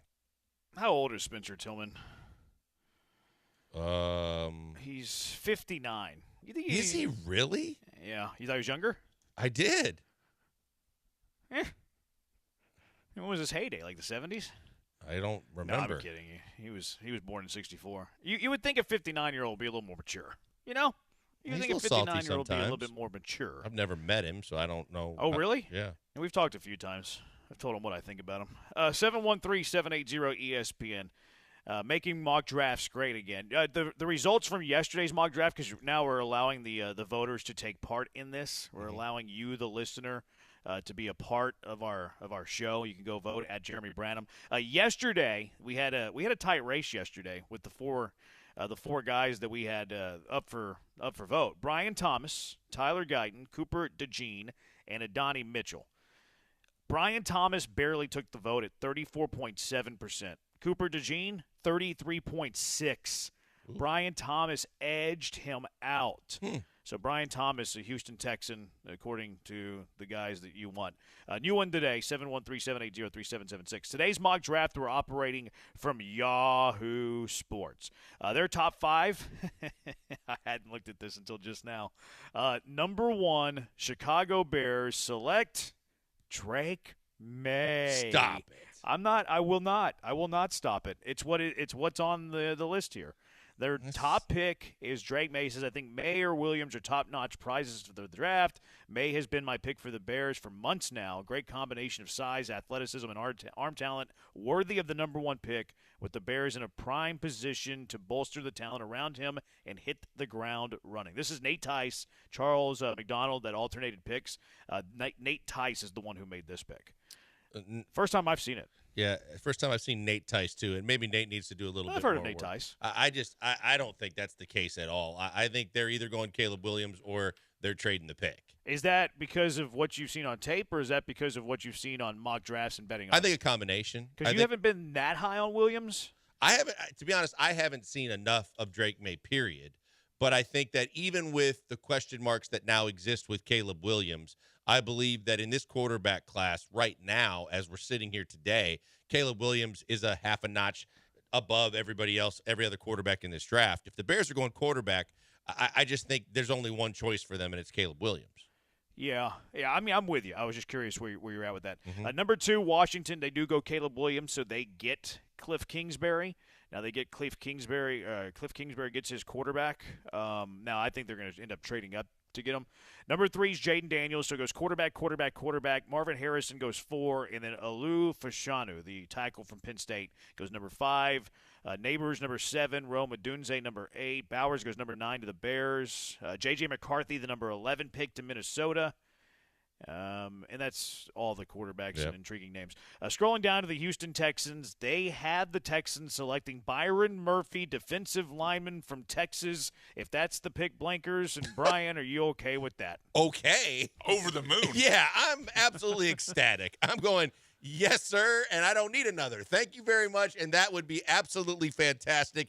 Obviously, D'Amico wants to improve his defensive line. This is the guy that I think it's been a pipe dream previously that he would be available at this point in the draft. If you get him there, then I would be over the moon. Yeah, It's this would be a home run pick. If this would be a sprint to the podium, don't even waste time, letting the clock run down for that 10-minute window they have. Sprint to the podium, make the pick, and he's instantly an impactful playmaker day one for the Houston Texans. Be a starting defensive tackle day one. Yeah, we're good with the Byron Murphy pick. So playing the game here, looking at the next 3 picks, and then giving ourselves a multiple choice. Amarius Mims, tackle from Georgia, goes number 24.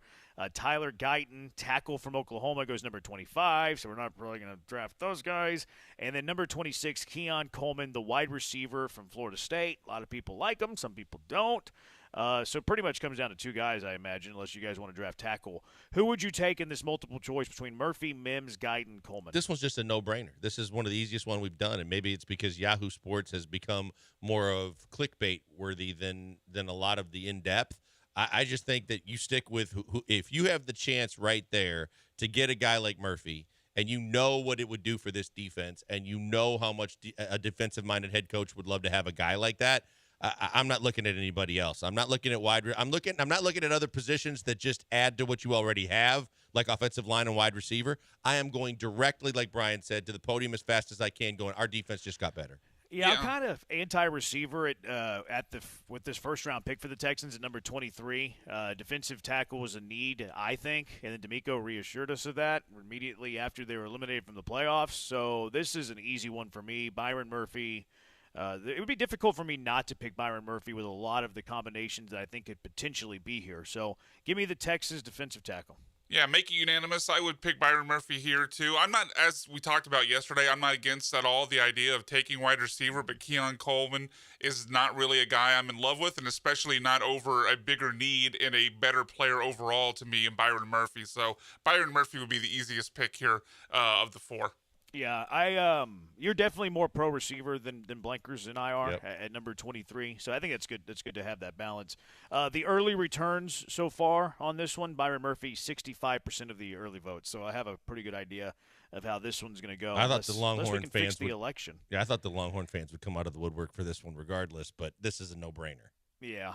I might stack I'm not going to do it soon, but I might go with like the 4 most popular picks that I think exist at that spot. I'll probably do that like on draft day though. Like still collect all the information and on draft day just completely stack the deck to try to make it a very interesting vote. 1542, knowing I can be completely wrong. I love the way you started that.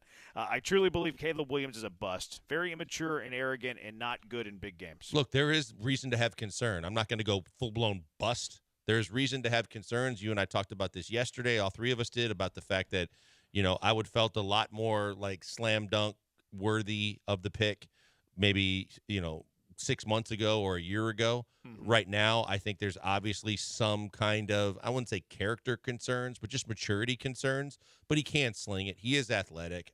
I think that bust is way too strong for Caleb Williams. I can't remember where I saw it today, but they had Caleb Williams as the best quarterback prospect like in the last 10 years.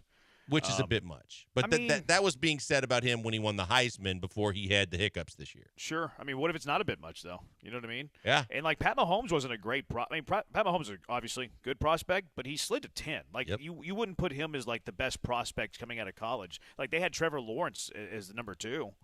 Yeah, the biggest thing then you have to ask yourself if you're an organization when everybody's so quick to say the Bears could pass on him, are you willing to accept the fallout if you pass on him and he is the next Pat Mahomes? Right. And how, of each guy, when you say that, I think he has the biggest chance to be Pat Mahomes. Yeah, I think if you decide not to pick them, I think you have to trade down and take all the value. 2912, 0% chance Bears take another UNC guy that high after the Trubisky project. I mean, Trubisky was a first rounder. Now, I don't love this logic, or not a first rounder. I meant to say he was. Yeah, I know he was, but I meant to say he's a Pro Bowler. Oh, okay. He made the Pro Bowl in his second. He did. He made the Pro Bowl in his second year. How much does that matter? I don't like this logic though, because like, what if the Texans drafted Cardale Jones? Like, because the Ohio State project, you shouldn't have drafted C.J. Stroud. Like, to me, each prospect needs to be looked at in a vacuum, not based on where they went to school. Well, you know what that tells you? It tells you that if a team thinks like that, they're too concerned about what their fan base thinks.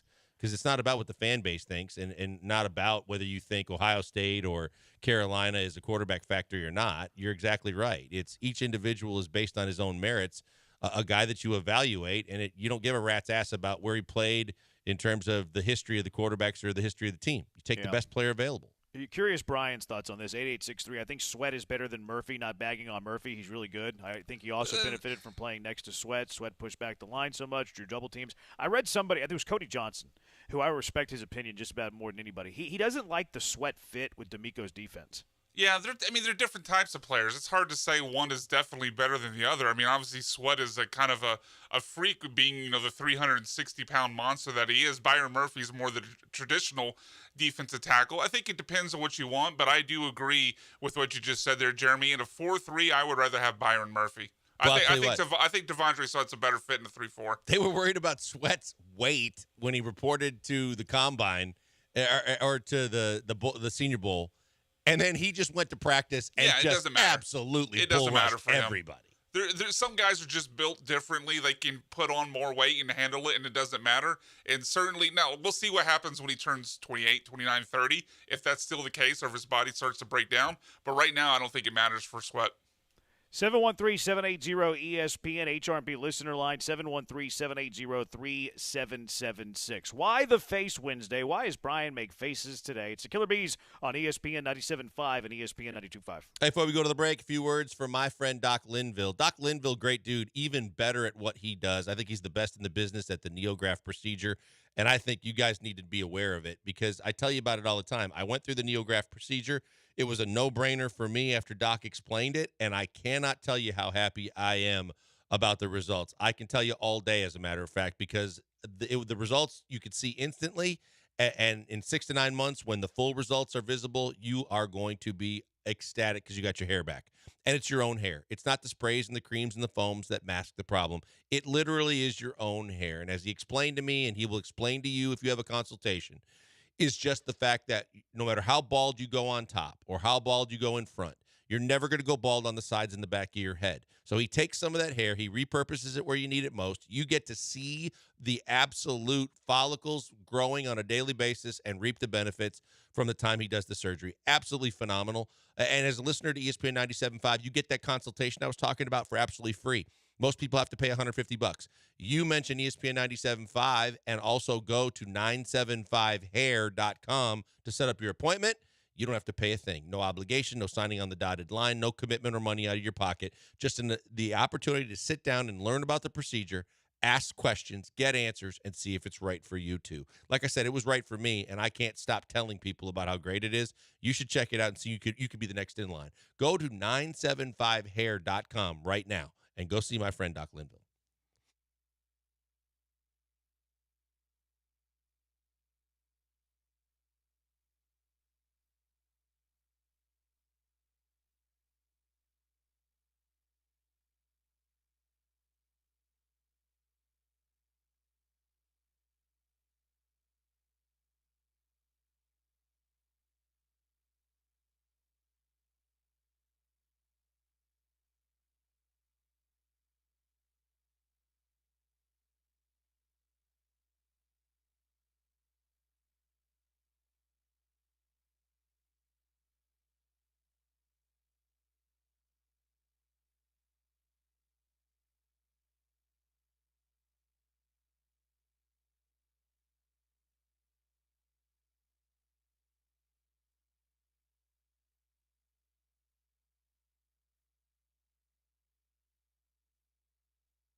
Okay, why are we making faces? Well, we're not making faces. Why is Brian making faces? It's weird that our producers make faces both on the same day, and they both make faces.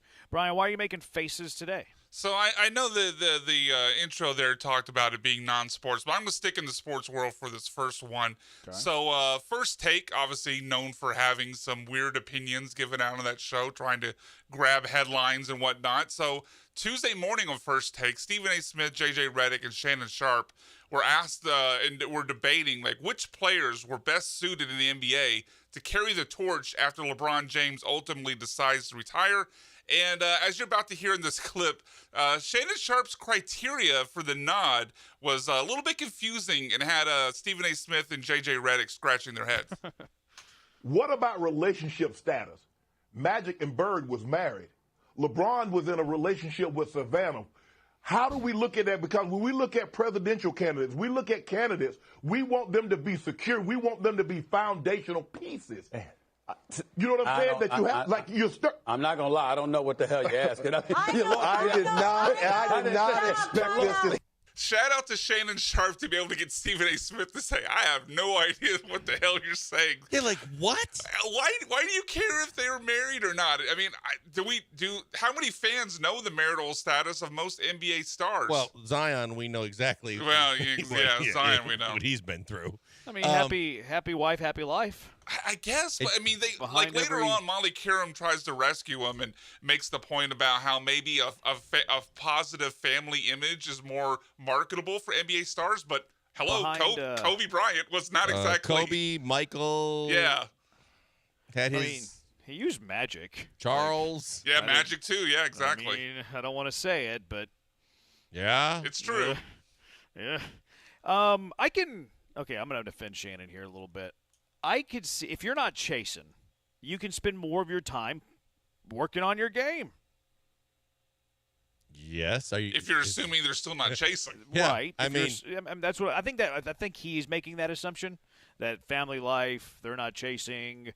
They can work on their game more. Now, I don't like his examples. His examples are poor, but I could see that. Kevin Durant's not married, and he's always been considered one of the best players in the league that has been, at least carrying the lighter with the torch. He's always been hovering around it. Yeah, that's an awful. Yeah, I mean, would Stephen Curry's jump shot fall apart if he got a divorce? I mean, it's just absurd. It's an awful take. It's an awful take by Shannon. Oh, yeah. I mean, like, just Brian, the first thing I thought about was, well, Kobe was pretty much on top of the mountaintop, and where there are a lot of mountaintops, did a little bit of a problem in Colorado. Naughty issues, yeah. Yeah, a little bit of a problem in Colorado. Was that a Colorado joke? No, I didn't intend it to tie in there, but when we're talking about top of the mountains, and then he went where the mountains are, they're known for the mountains, he did some extracurriculars he shouldn't have done. And the top of the mountain got a little rocky. Yes, it did. Cost him a $4 million ring. Yeah, sheesh.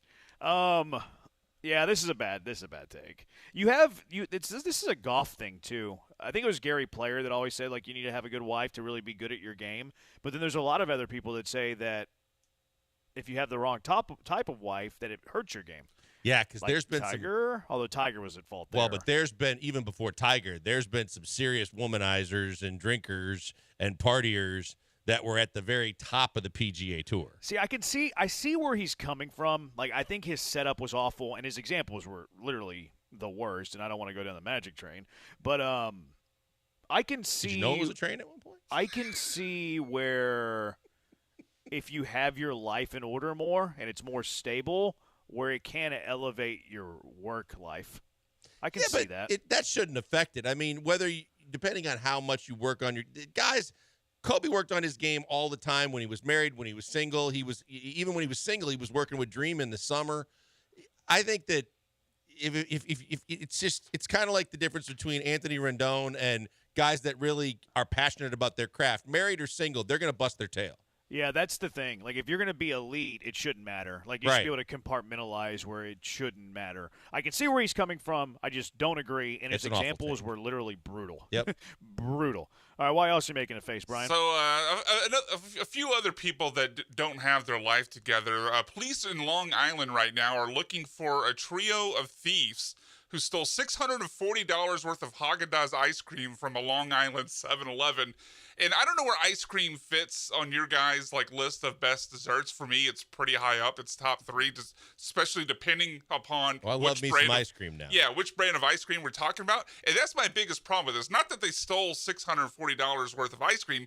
If you're gonna look, and so far they've gotten away with it, they haven't been caught yet. But if you're gonna take the risk and steal that much ice cream, you're still in Haagen-Dazs. You can't go for Bluebell or well, where did it Bluebell's happen? not available in Long Long Island, Island. but Ben and Jerry's. It happened in Long Island, but at the same time, you're not reselling the ice cream. Why are you're stealing the ice cream and you're eating all that yourself? Yeah, because I'm glad you brought that up. So apparently this amount of ice cream, the $640, works out to multiple dozens of cartons of ice cream. Yeah, how much freezer space do you have? Exactly. And even if you do, you're going to get sick of the flavors, and that's a whole hell of a lot of ice cream. There's an expiration date on that ice cream. Exactly, and it's dairy products, and you're not reselling that ice cream. Yeah. Stop it. I think you are underrating one thing. There's 2 things in play here that I take away from this. These guys are never going to be found because the evidence melted. It no longer exists. Secondly, I think these guys were at a party with a lot of marijuana. I think they were getting high with all of their friends. They got a little craving for some Haagen-Dazs, and they went and they stole ice cream for all of their friends. I think marijuana was in play. I have stories for you guys, and thanks to the statute of limitations that I could tell. But yes, I think that whether it was marijuana or just they were on a bender, I think that's a very possible hypothesis, Jeremy. Certainly greater than a 0% chance. If you have 20 dudes who are getting high at the crib, they can get through a dozen containers of ice cream without problem. Oh, you think they ate it the same night? Yeah, well, if it was enough people, yeah. There's no way. I think there's some of it on ice somewhere. But yeah, they had to consume a majority of it. I think that was in play. All right, what else are you making? One more quick one. I don't know if you guys have a plan for, if you needed to make a getaway, what type of vehicle you would take, where you would go, what sort of, route you would take. Depends on the ice cream. It depends on the ice cream, exactly. But a man in Arizona probably had the worst plan you could possibly think of. A man who told police later that he just needed to do this so he could get a ride home from prison, stole a semi-truck hauling over $1 million worth of new Corvettes, and obviously got busted for it, is now going right back to where he came from. He literally stole a semi-truck. I don't know if you have a power ranking of the worst getaway vehicles. Certainly semi-truck with $1.25 million worth of new Corvettes, it would be at the bottom of the list. Not a great getaway vehicle. Not a great plan. Yeah, not exactly a sleek motor vehicle or a car that you could easily stash and get rid of. It's a huge, big 18-wheeler, and it's got a boatload of expensive cars on it. If the police are telling each other, hey, who are we on the lookout for? We're on the lookout for a semi with a bunch of new Corvettes. I don't think he's sneaking through any of these towns. I'll tell you this. The cagey move would have been you steal the whole truck with all the Corvettes, then you get the keys to one of the Corvettes, and now you got a getaway car that you can actually do something in, and then at a certain point, would have been a better plan easier than what he did with. Yeah, certainly a better plan than what he did. It depends on what the attributes you're looking for. If you're looking for speed, this was a bad plan. If you're looking for power and size, this is the way to go. What are you going to batter? What are you going to do, Derrick Henry? Batter the door down at your place? You're going to run over all the roadblocks that stand in front of you. I mean, these guys don't get away anyways. Criminals are dumb. I oftentimes think I would be a good criminal. I think I could get away with I think you could things. definitely have a better plan than stealing a semi full of Corvettes. I give you credit for that. Yeah. I was also thinking, too, the prison system's not great. You don't want to be in prison, obviously. No. Hot take. But if you get really down and you're down in your luck and things are not going your way, maybe you don't have any family anymore, maybe you've been evicted and you're homeless, wouldn't you commit a crime to get into prison? 2 hots, a cot, and us down bars, a really dark path there. Yeah, some bars and cinder block, but jeez. Would you rather be in prison or would you rather live under a bridge? It's a legitimate discussion. I'd rather be in prison. Yeah. At least I'm getting a guaranteed meal 3 times a day. I'm getting a place to lay down that isn't the road. I think I would commit a crime. I don't know if I would commit the crime. It's quite I possible. might try to get away with it, but I think I might say I did a crime. It depends on the prison you're in, Jeremy, because you could Well, I get mean, one of that's those jail. Like if those homemade knife things that they make in prison. You could get taken out in prison. I think I would go down to the courthouse and be drunk, and they would throw me in the slammer for public intoxication or something like that. You know what I mean? You may go to I mean, prison what for you're that. talking about those like a weekend It's stay. a misdemeanor. Yeah. Well, I mean, Yeah. you do that every time you need a night rest. Like, I'd rather be in the jail than living outside in the middle of Houston summer. I can't say it's the worst take No, I've heard. it's not. It's not outlandish. It's not Shannon Sharp, but it's at least worthy of a It discussion. deserves to be on first take, though. I don't know why I thought of that this morning, but I thought of it this morning. I was like, why don't these dudes that are sleeping outside when it's middle of the summer in Houston, why don't they get thrown in the slammer somehow? Well, the only thing that you have to be concerned about, even if you keep to yourself, even you could look at someone the wrong way and be in danger. But you're right. I've thought about it previously. The fact that people could actually get 3 hots in a cot or 2 hots, whatever, and a roof over their head. That's pretty sound for some people. These are the stupid things that I think about. These are the things that go on in my mind. 713-780-ESPN. See, Jeremy, the biggest problem with that is, are you married or are you single? Because if you're single, then you could be doing that. But you can't be doing that if you're married. Clearly, what we know about the guys that stole the ice cream and stole the Corvettes, not married. If they were married, they would have done this. Well, or they gave their wife a Corvette. Or their wife's pregnant and she had a craving. Been there. You would go beyond all means to cure a pregnant wife. No craving. question. That are the consequences. If you don't, you go get whatever they are hungry for. Exactly. Ime Udoka met with the media today. Apparently that threat of changing the starting lineup, I mean, technically he's going to be right, but it's an empty threat. He said no real changes to the rotation. Why did Ime say it but not execute it? And should he have made a lineup change? 713-780-3776. It's the Killer Bees on ESPN 97.5 and ESPN 92.5. If you're a business or a company and you're looking to change up your human resources, maybe your payroll company, well, I got just the company for you. HR&P, Human Resources and Payroll, owned by Mike Holly, Chris Fisher over there, great people, but Mike Holly's a Cougar. Go Cougs. U of H class of 1990, used to be an offensive lineman that protected the Heisman Trophy winner. Now he wants to protect you and your business. HR&P has been around for nearly 25 years, providing comprehensive human capital management services, including HR compliance, benefits administration, and payroll too. HR&P will work with you to customize a plan for whatever you need. Whatever you need. There's nothing cookie cutter about HR&P. If you need a little help with payroll, they got you. If you need a little help with the human resources, they got you.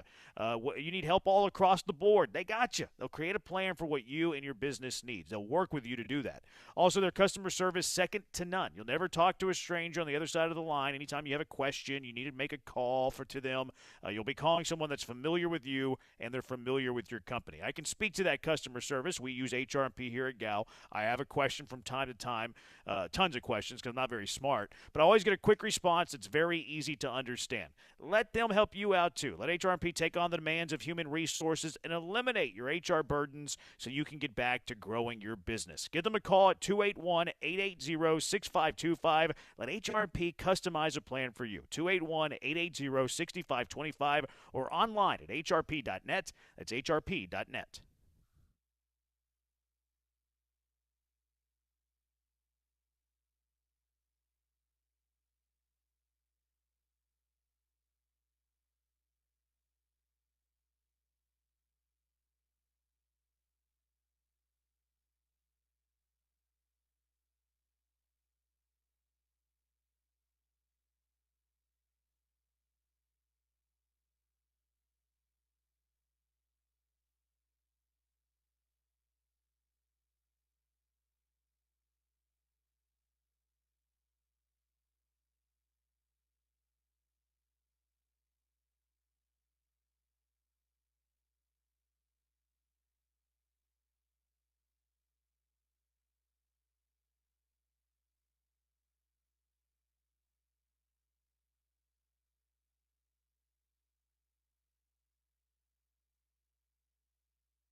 razor blunt commentary delivered with a special purpose. What's happening to my special purpose? It's the Killer Bees, live from the Veritex Community Bank Studios on ESPN 97.5.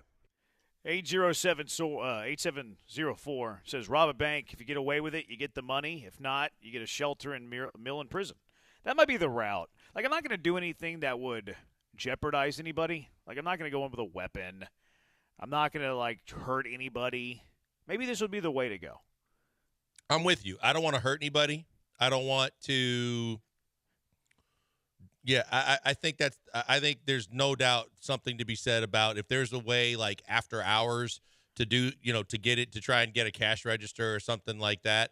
If they don't find you, or while they're trying to find you, you will be able to use that money to probably get a hotel and a steak dinner and a whole bunch of stuff. And then when you're caught, I don't think they're going to put you in a maximum security prison. If you're caught. True. I think I can get away with it. And all I the think money, you should try. The money's FDI insured. Wait, is that your way of trying to get to work with somebody else, Blankers? No, I see what you're I doing. think you should give it a go. The money's FDI insured, right? Like, I would assume all banks have to take it to us. There has to be a very high level of protection, right? Yeah, there we go. I like your idea. I like where your mind's at.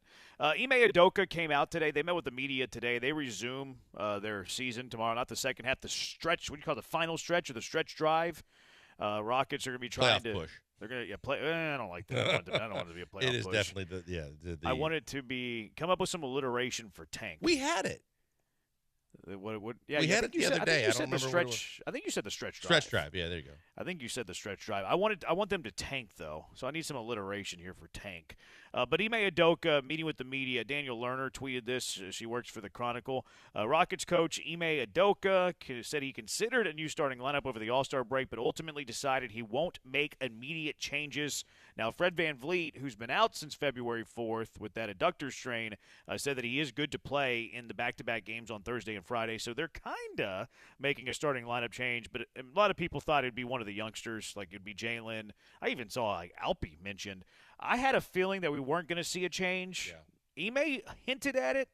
This is kind of like an empty threat. I don't know if I love this empty threat. But we were talking about it the next day after he made it, and we both agreed that this was something to try to motivate the team, not that he would actually do anything about it. Yeah, it's starting to be a more and more popular trend amongst coaches to send a message without having to have the confrontation and the one-on-one or the discussion. You just go through the media to get your point out there and hopefully across so that the players understand, and you don't have to worry about getting into a shouting match or really having a player go south on you. It's a shame it's come to that, because you should be able to sit down and have a conversation with your player or players that you have in question, or you have questions about their whatever is not suiting you the right way, and you should be able to work that out. But to me, I thought it was directed primarily at Jalen Green. Mm-hmm. And I think and Jalen Green, if you read some of the other people that have covered the team right prior up to the All-Star break, we're talking about the fact on Twitter and in articles and saying that he has made comments, I ain't no six man and I'm not coming off the bench and all these other things. That kind of, to me, was like, maybe those things sync up. Maybe that either the message, one, got delivered, and two, he ain't fond of it, or regardless, he was talking about Jalen Green. Yeah, I tend to agree. I don't think that he should be making a change, but I will say this. I would be fascinated to see how Jalen Green would respond to being benched. I almost want to see it. And I've been the Jalen Green defender of the show. Like, I think it's still too early to make a decision on a 21-year-old. Like, go look at what the All-Stars were doing when they were 21 years old. They, most of them hadn't amounted to anything just yet. I think his potential is way too good to give up on. But almost as an experiment, I want to see – I don't even care if he comes off the bench as like the actual game. I want to see how he handles it from a mentality point of view. I don't think it would be good for what it's worth. I think he would pout. I think he'd throw a fit. But I want to see him handle that news. I want to see him handle that action. It's not what I would do from a basketball playing point of view. I still believe in Jalen Green. But from a mentality point of view, because I think that's where he's his weakest, I want to see how he would respond to being benched. I think it would be a bleep show, but I think that at a certain point you might even get there, but then you realize it's going to be a fire sale because everybody knows that he ain't coming back and doesn't want to play for you and the way you've treated him, and they're not going to be giving you top dollar for him at that point. Because I've been with you. I haven't been pleased with a lot of the way he's handled himself, and the biggest thing he has to work on is just the maturity level and the emotions. But overall, I've always said that he has a ton of basketball talent. It's just, how does that translate to maturing and finding how that fits into an NBA team and NBA games?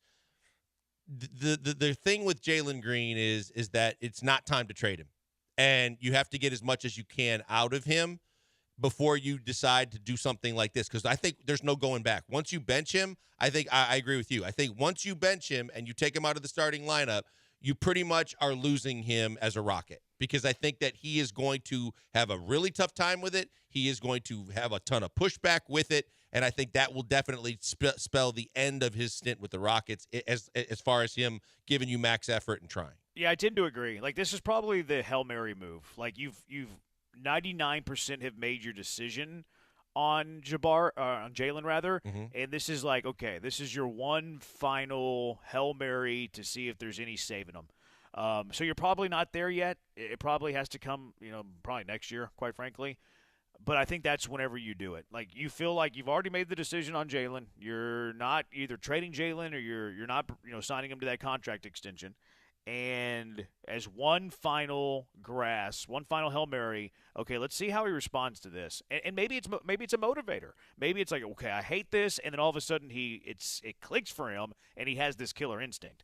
I don't think that's the way it goes. I really doubt it's the way it goes, but only as a final Hail Mary is when you make that But call. you know what, Jeremy? The reason why that almost has to happen this year then is because if you wait till next year and you do it, he has zero value going forward when you try and get out of the deal. And you essentially would have to let him walk or sell him for pennies on the dollar to a team that's willing to take a deal and take a chance. Yeah, that's a good point. Yeah, that's maybe the time is now to do that, but it's not what's going to happen. Ime was an empty threat. It's like when you tell your child that you're going to punish them if they eat too much candy, and then they eat too much candy and you don't punish them. Welcome to my wife. And it's just it's a cruel circle, because then they don't believe your empty threats. 713-780-ESPN, HRP listener line, 713-780-3776. So the Texans have the most free agents of anybody in the NFL. So a lot of uncertainty. I think a lot of excitement. I think it's a lot of fun, especially with them having the cap space. But there is one certainty for the Houston Texans going into this offseason at the most important spot that makes this offseason fun. It's Killer Bees on ESPN 97.5 and ESPN 92.5. Hey, before we go to break, I want to tell you about Allstate Siding and Windows. Allstate Siding and Windows, best in the business when it comes to siding and windows. Been in a business for almost 50 years. Family owned and operated. Mary and Mike and the family do a phenomenal job, and they are dedicated to the good people of Houston, Texas, and they are experts. So when you go to them, you should expect that they are going to be experts at being able to tell you and your house and your situation better than anybody else what it needs, how it can help, how they can help, and the different products that they have to offer. Because, look, your house is your biggest investment for most of us, and it's going to be the most important to keep in tip-top shape. The best way to protect it and create that kind of tough outer shell so that you can keep the energy in, whether it be the cool air in the summer or the hot air in the winter, and protect it from hurricanes, but also upgrade the overall appearance of the house, are windows and siding. And the people to do it are Allstate Windows and Siding. Check them out today on their website, allstatewindowsandsiding.com. They got all kinds of deals going on right now. Right now, 30% off on all windows, 24 months interest-free. They've got a ton of specials going on, $2,500 off on a complete siding job, 24 months, again, interest-free. But the best thing is they know their stuff, so they're going to come to you. All you got to do is call them or get on the website, but call them, 832-204-1936. 832-204-1936. I called them. They came to me. They told me how new windows were going to be a huge help for me and save my energy bills about 40%. It was a phenomenal decision, and it upgrades the overall look and appearance of your house. But, boy, when you realize the energy bills are a lot less and the house is a lot more comfortable and it's all better protected, you feel even better about your decision. They're great people. They're going to take care of you. Check them out today. Go to allstatewindowsandsiding.com.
Time to get back to sports school with the Killer Bees, Joel Blank and Jeremy Branham. Live from the Veritex Community Bank Studios on ESPN 97.5.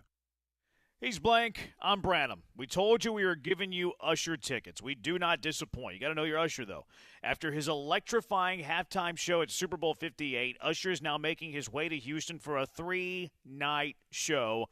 Join Usher for his past, present, future tour at Toyota Center on November 27th, 29th, and 30th. Get your tickets now at livenation.com.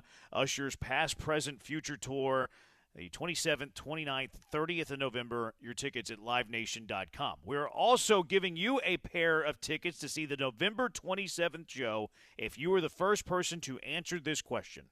What was Usher's first number one single? 713-780-3776. What was Usher's first number one single? 713-780-3776. You're the first with the correct answer. You're going to see Usher at the Toyota Center on November 27th. All right, a lot of uncertainty when it comes to free agency blankers for the Texans. Most free agents of anybody in the NFL. We've went through the depth chart in like 10-ish players that you need that are starting caliber players. Mm-hmm. You go to the two deep, there's probably 14, 15 guys that you have to fill. So a lot of uncertainty, a lot of free agents, but there's a certainty at one position that matters the most in the NFL, and that's quarterback. It's quarterback. So, like, as long as you have that, and I expect C.J. Stroud to be good for a very long time. There have been one-hit wonders. I don't really get that vibe from C.J. Stroud. Like, I get the opposite vibe. Like, I get the vibe that he's a competitor and, like, he's going to, like, do everything that it takes to win, and he's not going to accept failure. That doesn't mean he's going to win a Super Bowl, but I just think he's going to be really, really good. So that's the one thing that is the most encouraging thing about the Texans, because there's probably going to be tons of turnover while C.J. Stroud is the quarterback of the Texans. Pat Mahomes has had tons of turnover. He had Tyreek Hill, now he doesn't. So it's just the way of life in the NFL. But if you have that quarterback position, I think that's what makes free agency fun, because now it's like, okay, well, how do you add around him? Even if they're not like these superstar wide receivers. Like we're daydreaming about what Curtis Samuel would look like with C.J. Stroud throwing him the football. Gabe Davis, what he would look like with C.J. Stroud throwing him the football. Fant with C.J. Stroud throwing him the football. So, like, because you have the quarterback, even when you have tons of uncertainty around quarterback, it's still going to make free agency awesome. No question about it, because of the fact that you can actually take your time and you can go nice and slow, because of the fact that you don't have to be in a rush. You got a guy that makes everybody better. And if you can go out and get some of these guys that we're talking about that get to the chopping block simply as a financial casualty, and you realize, hey, there's going to be guys across this league that are looking to resurrect their careers, get longer-term deals, get another payday at some point. They realize it's better to play with a guy like him than just about anybody else in this league, and he's going to make you look better, and in return, you are going to make that team play better, and that's a fantastic place to be. For as many years as we spent trying to figure out if we had the right guy, and then when you got the right guy that turned out to be the wrong guy, how many years it could have taken for you to get another one. The fact that you got another one, got a franchise quarterback so quickly that has shown you that this is going to be a really fun ride for the next several years, it's exciting. You're right, because now it isn't just about trying to entice some big money game changer that you're going to overpay and hope and cross your fingers has the same kind of play that they had to get that kind of attention, to just about anybody that if you're considering them, you got to believe he's going to make better. Yeah, and I think that's what makes that, like, even with uncertainty around you, as long as you have the certainty at the one position, you feel stable. Yep. You feel safe. The secondary part of this, too, is that free agency matters because the Texans are good. Like, look at the last several off seasons for the Texans. We didn't care about free agency. We cared about the draft. We cared about, well, who are the Houston Texans going to pick at number 3 when they selected Derek Stingley? Who are they going to pick? I can't remember the pick that they had whenever it was the 12th pick for Kenyon Green, but they traded down, didn't they? They did. Yes, they did. So I don't know they if it was traded like 14, I think. I can't remember was it 3 and 12 and they traded down to 14? I think that's what it was. Yeah. They had pick 3, they had pick 12, and they traded down 2 spots to 14. So, like, we were anticipating the draft. We didn't really care about free agency 2 years ago. Last year was very much the same thing, and they didn't have the cap space like they have now. Last year, very much the same thing. You have the number 2 pick of the NFL draft, and then you had the number 12 pick, which you traded up eventually to number 3. We didn't know that when we were having these conversations last February. But the last 2 years, the intrigue was far more draft than it was free agency. This year, the intrigue, you're still going to have intrigue in the draft because the draft is great and the draft is fun. But because you have $57 million, maybe up to $63 million, maybe you restructure and you cut a few guys, you get it up to close to $70 million. But because the Texans are coming off a playoff season, you expect them to be in the playoff hunt. We expect them someday to, get into championship contention. Maybe it's not next year. Maybe it's 2 to 3 years. Who knows exactly when it is. But because they are good, we actually care about free agency in this city again. No doubt. Look, I think that desperation for most fan bases is to get one game changer that might make them somewhat better. When you're in the situation that the Texans are in, every situation and every decision has a chance to be a game changer for you because everybody's going to be better across the board. And that's what's really exciting is the fact that you can buckle up your seatbelt and expect that it's going to be this fun for the foreseeable future because of the fact that you finally have what you haven't had that you've been lacking, which is a coach that knows what he's doing that's going to be here for a while, and a quarterback that knows what he's doing that's not only going to be here for a while but be one of the best in the league.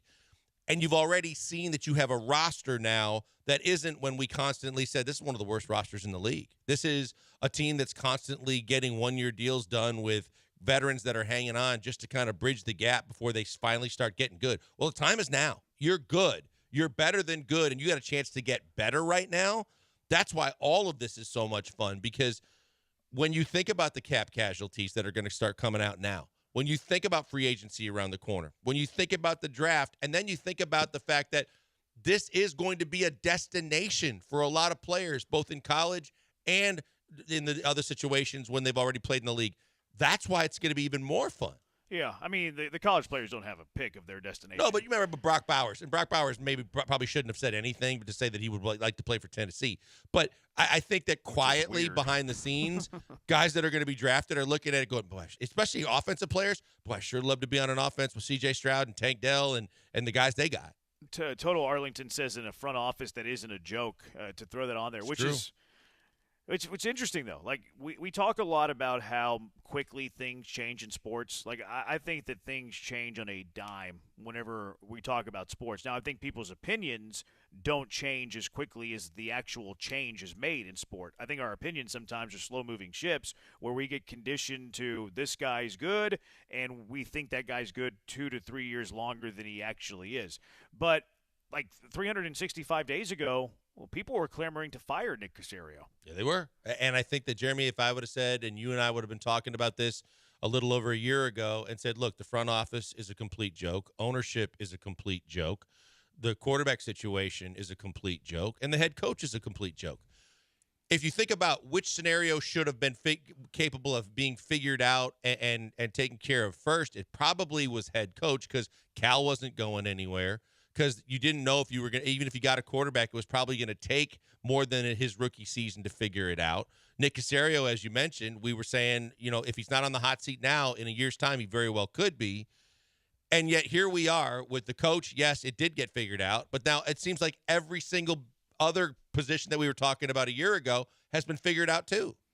Yeah, it's just funny how quickly things change. I mean, people will, executive of the year, he should have been fired. But even think about it from Cal's perspective. We didn't think that there was any way he was going to sell. We kept telling people, unless he sells the team and he's not selling the team, he ain't going anywhere. It ain't going to change. And then along came Hannah and maybe some other people that had advice, and suddenly the ownership and the perception of ownership changed. Sure, because absolutely. Like if Kerry was doing this little thing in the court that he's doing now a year ago, I think people would be rooting for Kerry. Oh, boy, you're right. Everybody would have been saying, hey, Kerry, you couldn't have gotten here soon enough. Where the hell you been for 2 years? Exactly. And, now it's the opposite. Like, Kerry's big failure in his little lawsuit here was his timing. His timing was atrocious. Now, you can't, you have to file this stuff, far in advance, so it's hard to predict. You're kind of guessing the year they're going to have.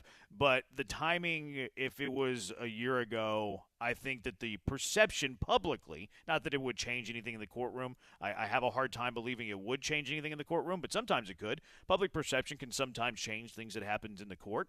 Not that it would in this case. But the public perception of it would be like, yes, let's have Kerry take over the team, because Cal a year ago was still thought of very much to be a buffoon. Yep. Probably more pre-D'Amico. Like, I think hiring D'Amico settled the storm a bit. But do you think that he got credit for that, or do you think that Nick got credit for that? I think that McNair's got some credit for that. Some. Remember Paul would tell the story whenever he was in that press conference, Yes. and they talked about ownership, and then Hannah turned around and she said ownership's very involved, and Cal said that they were very involved. So I think that he got fair credit for hiring D'Amico. Okay, because I think that it was a lot more than just because they had screwed up the last two coaches. That even if they got, some people thought it was a no-brainer, but he had to consider you too. But even just getting the coach, I don't think that anybody thought that Cal, they wanted Cal's hands on anything, and they didn't think that he had a whole hell of a lot other than agreeing to pay whatever salary he asked for. Yeah. Congratulations to Dave, who won the Usher tickets. He's going to see Usher on November 27th. Yeah. The past, present, future, good one. Did you give away the answer nice and slow? I didn't even catch it. I might have. Yeah, come on. No spoilers, Blank. We already had like 16 calls on the board. It wasn't like I waited. Brian said it took 8 callers. You probably gave it away. Dave Lawson probably got the tickets. Way to go, Dave. You're welcome. You don't have to take me, but you're welcome. And it's probably because he knows you can't have spoilers, and it's in the rundown. I don't even I know that you knew it. I didn't see it in the rundown. I mean, it's there, but I believe you. I do believe you. Yeah, You know your music. I thought that after I'm a disappointed. whole bunch of calls, I that thought you gave I would the spoilers, subtly though. drop it in. You gave the spoiler. How did you say it? I didn't even catch it. Plus, you had talked, so you were talking, and the calls were coming in, and I said, "You're right. The Texans are in a great position now to take things nice and slow. They don't have to go as fast as other teams." That's a pretty good. I think do that's a remember pretty you good. saying that now. It was subtle. It was very subtle. I actually do remember you saying it now that you jogged my memory and give more specifics, but I didn't remember prior to that. I saw texters saying that you gave it away and the Twitchers saying that you gave it away. But that's subtle enough that if you didn't know the answer, you wouldn't know that he gave you the answer. Yeah, and I didn't want Brian to be just like pounding away on the keys for someone to finally figure one out. I was actually glad that who won it because Dave told me once I picked up the line that he was actually just at Toyota Center trying to buy tickets and couldn't find any that were reasonable. All right. And left, heard us, and now he won tickets and is going to the show. That's great. That's the kind of story I like to hear. Yeah, not just giving them away. You got to be a fan. You got to right. know.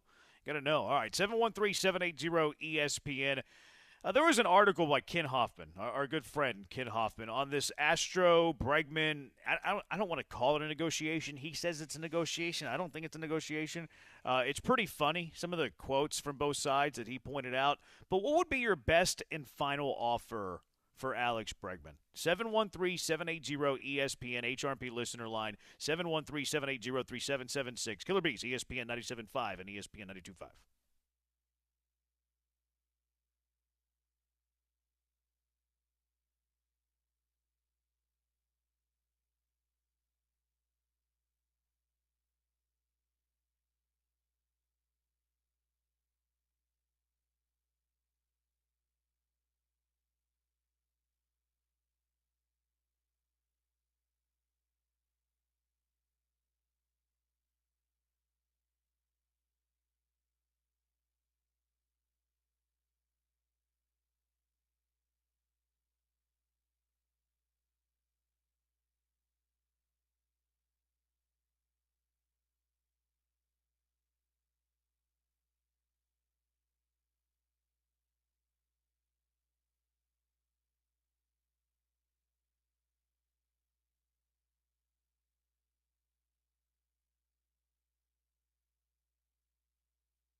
It's time to sit back, relax, and enjoy this next bit of brilliance with Joel and Jeremy. Live from the Veritex Community Bank Studios, it's the Killer Bees. He's blank. I'm Branham. 713-780-ESPN. HRP listener line, 713-780-3776. What would be your best and final offer for Alex Bregman? Get to those in just a moment. Ken Hoffman writes for Sports Map, legend in this city. He's talking about how I don't want to call it negotiations because there hasn't really been an offer, but just like how they're playing this situation. Bregman talked about how he quoted saying, "I feel like I've never been in better shape in my life, 23 pounds heavier, lots of salsa." Not sure that's a great thing. He said, "I expect to have the best season I've ever had. I don't love the swing." He says, "I absolutely love every second here. Being able to put on this jersey is an absolute honor and a dream come true for me as a kid. When it comes to the contract, I just let Scott do that." Of course, he's talking to Boris. Boris is also the agent of Jose Altuve, just so you know that. Dana Brown talking about Bregman, saying he's locked in. He's a special talent. I'm expecting he's going to have a really good season. I'm excited. He has the heartbeat of a champion. So both sides are talking up the player. Bregman, I'm great. I'm good. I'm strong. I have muscles. I'm going to have a great year. Dana Brown, he's a champion. He's a talent. We love this guy. It's funny how both sides are playing this situation. It really is, and I think it's a cat and mouse game. It's a chess match. It's the Astros trying to figure out how far they're willing to go at the same time knowing that they're probably already gone, but they're going to try and save face with an offer that he's probably going to refuse. I think that it's posturing. Everything is posturing at this point, and I'm with you. I think that any player, especially at this point in this time in Bregman's career, that puts on 23 pounds, it's more of a concern than it is than whatever advantages it might give you. I don't think he's supposed to be this massive power hitter, but I get it. He's betting on himself, so he's doing everything in his power to have the greatest season of his career. Unfortunately, I think the greatest season of his career has already been – we've already seen it. And so to me, it's a far-fetched dream to say that he's going to chase the kind of money that a Machado or the top third baseman in this game are getting. But he has a bulldog as an agent, and if he has a great year, we saw Correa get a whole hell of a lot of money for being basically the kind of player I thought he was going to be once he left here. But we know in free agency, teams are willing to overpay. Yeah, Bregman, if he has the year that he had like the last 2 years, probably better offensively than Correa when he had tested the market. But Correa was like he led the league in WAR because his defense was through the roof his final year with the Astros. And Bregman has really good defense too. Now, you're not going to get as big a bonus playing third as you will short. Third's still a premium defensive position, but shortstop's the most important defensive position. Some might argue catcher, some might argue center, but up the middle, you got to be really, really strong. And you're right, Bregman. I don't think Bregman's ever going to be who he was in 18 and 19. That was peak Alex Bregman, where he was top 5 in MVP voting both of those years. Now, the last 2 years, he's flirted with a top 20 MVP guy. He could still be that, but not top 5. So I feel like we're pretty much on the same page of what we think is the caliber of Alex Bregman. Where would you put his best and final offer? You're making your best and final offer. You're Crane. You can be Dana Brown. Whoever's the decision maker, whoever's the grown-up in the room. What is your best and final for Alex Bregman? To me, Jeremy, it's going to be very similar to what we just saw with Jose Altuve. It's going to be the kind of – I don't think that he's worthy of $30+ million a year, and I know that with the way salaries are going and inflation that, you know, and I'm sure with Boris as a shark out there trying to get as much as he can for his client. But I think if I'm the Astros, the best offer I'm going is I'm not going more than 5 years, and I'm not going more than, let's just say, $160 million. I'll go – I was going to say 5 and 150, but I'll go a little bit more than Altuve. If it's my last and final, I'll go 5 and 160, and that's the most I would even consider. Yeah, I'm not going to go higher than Jose Altuve. He's going to get less than the Jose Altuve contract for me. And Altuve was 125, right? It was 125 for 5. It was $25 million Correct. per year. Yeah, 5 for 125. So for Bregman, my best and final is $124.5 million for 5 years. I'm not paying him more than Jose Altuve. I'm sorry. I know Bregman's younger. Yeah. I know that Alex Bregman plays a more premium defensive position, Now, he's not as good of an offensive player as Jose Altuve currently is, but Altuve is the face of my franchise. The only reason that I'm really paying Jose Altuve is because he is the greatest Astro of all time. I cannot justify giving Alex Bregman more money than Jose Altuve. Bregman, my best and final is $124.5 million for 5 years, and I fully expect you to say no. I'm sorry. We'll see you later. I'm sorry to both of you. My math was way off. I'm going $25 million a year. I was going $25 million a year and maybe a little higher. So it wasn't 5 and 150. I'll say 5 and 130, but I definitely didn't mean 5 and 160. So you're willing to go a little higher than Altuve? Yes. Okay. Because I think if it's my last and final, I don't think there's any way in hell that they would do anything but just scoff at it and walk away if you gave them the same money as Altuve, simply because of what you said, the fact that that Altuve's older, and the expectation is, and everybody was saying those are two separate negotiations, they expect to get more. I don't like the idea, though, of basing it upon what Jose Altuve got, because I think we can all agree that Jose Altuve did the franchise a favor and took less than market value. So I don't think I would hold Altuve agreeing to less than market value against Alex Bregman. And I would be willing to go over what Altuve got. Yeah, but I think 25 is a fair market value for Alex Bregman. 25 is fair. My offer would be 6 years, $150 million, still 25 per year. So, but I wouldn't get hung up, though, personally, on is he getting paid more than Altuve, because Altuve did you a favor and didn't actually take a market deal. I mean, what do you think Altuve would get on the market? I mean, that would be something we'd have to speculate. But I think I'd certainly on an AAV per year, it's certainly more than $25 million. We were talking to discuss total in years, but per year it'd be more than 25. We were talking about it on the day that it happened, where the Killer Bees tipped off or not. We were the only place talking about it, and then Jose Altuve signed it 3 hours later, where the Killer Bees tipped. Do we have sauces? I said $30 million a year. I think Blankers was around 25, 32. Yep. So I do think he gave you a slight discount. Now, I think his market was 150 for 5, and he signed for 125 for 5. That's cool. I don't want to pay Alex Bregman more than $25 million a year. I don't think he's more than a $25 million a year player. And I don't want to give him more than 5 years. He's going to be 30 this year. I don't like playing guys in their 30s. We said 5 and 150, and it got 5 and 125. And we were like, oh my God, that's fantastic. Yep. Yeah, that was spot. I don't think Bregman's worth more than 25 a year. I'm sorry. I think his defense is going to start to come down a little bit just with age. Should. Yeah, I mean, and he doesn't have a cannon already. And I just think that there's just too much fluctuation. We know he's got a good eye at the plate, and we know that he can be really good as a hitter, and he's clutch. But overall, there's too much fluctuation and consistency for me. Yeah, it seems like we're all in the same ballpark with AAV. I would just be willing to give the extra year and go to 150 million total over 6 years, but we're all agreeing at 25 million per year being the cap. I think that 6th year could kill you too. I don't mind throwing out an extra year. It's not like this would be the difference of going between late 30s into his 40s. I mean, sure, I don't love paying a guy past 35, but it's age 35 to age 36. I'd be willing to go the extra year to get the deal done. I think he's turned down all of our proposals. Yeah. I think he's looking for something over 200 million. But if it was the difference between getting Alex Bregman or not getting Alex Bregman was the 6th year, then I would do it. Toad says 5 years, 180. That's a pretty big price there for Alex Bregman. 5 and 180. He said 5 for 180. Was it 30, that's more than 30. 35. Thank you. I'm not stepping in on any math discussions this segment. I just know it's over 30 and it's too much.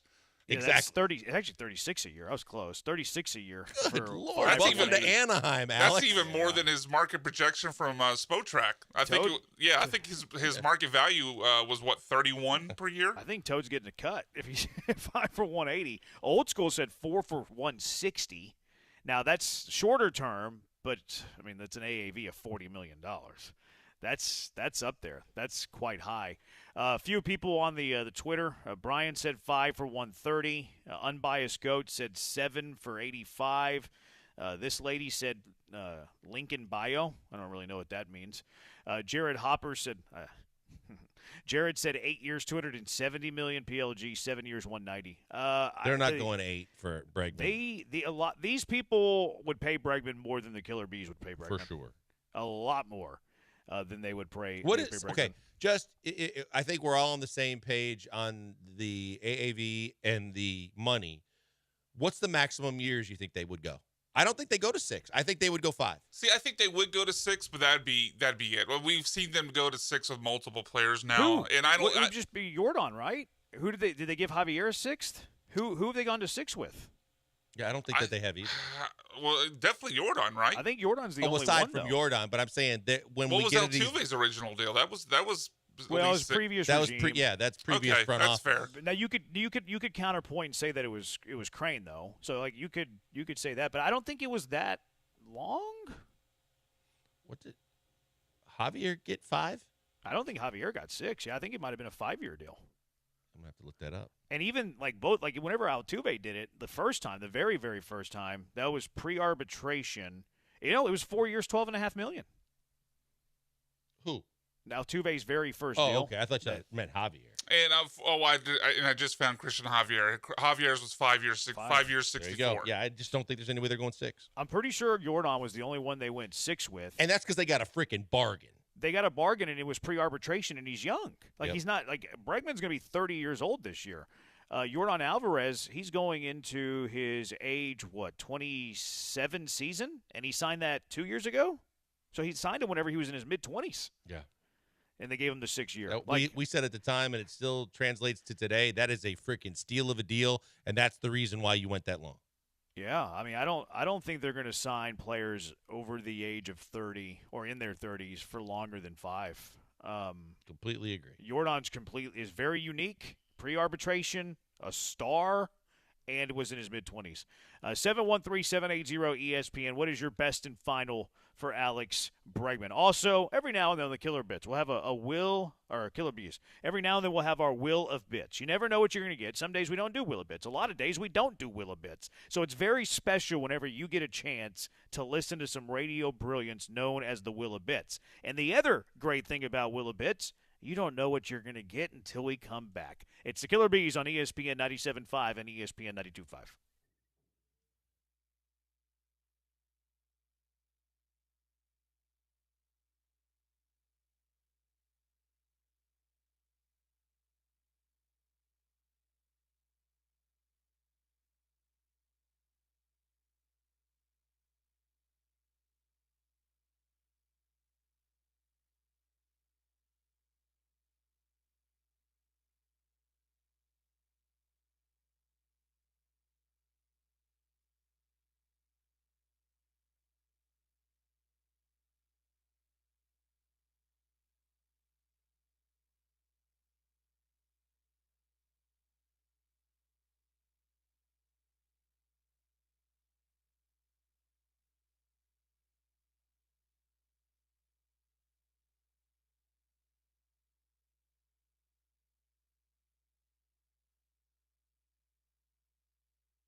It's the Killer Bees, and that means you have no idea what's happening next. Could it be the next great food debate? A Joel rant for the ages? Or maybe Jeremy will call for a bounty gate on someone? Well, let's find out. It's time for the Wheel of Bits. Oh my goodness, would you look at this?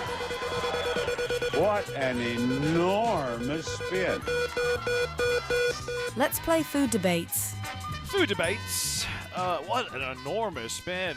Speaking of bounty gates, you see Antonio Pierce call for a bounty gate on Pat Mahomes. I love it. I love it so We say the Mahomes rules? much. Yep. I love Shocker. what he had to say.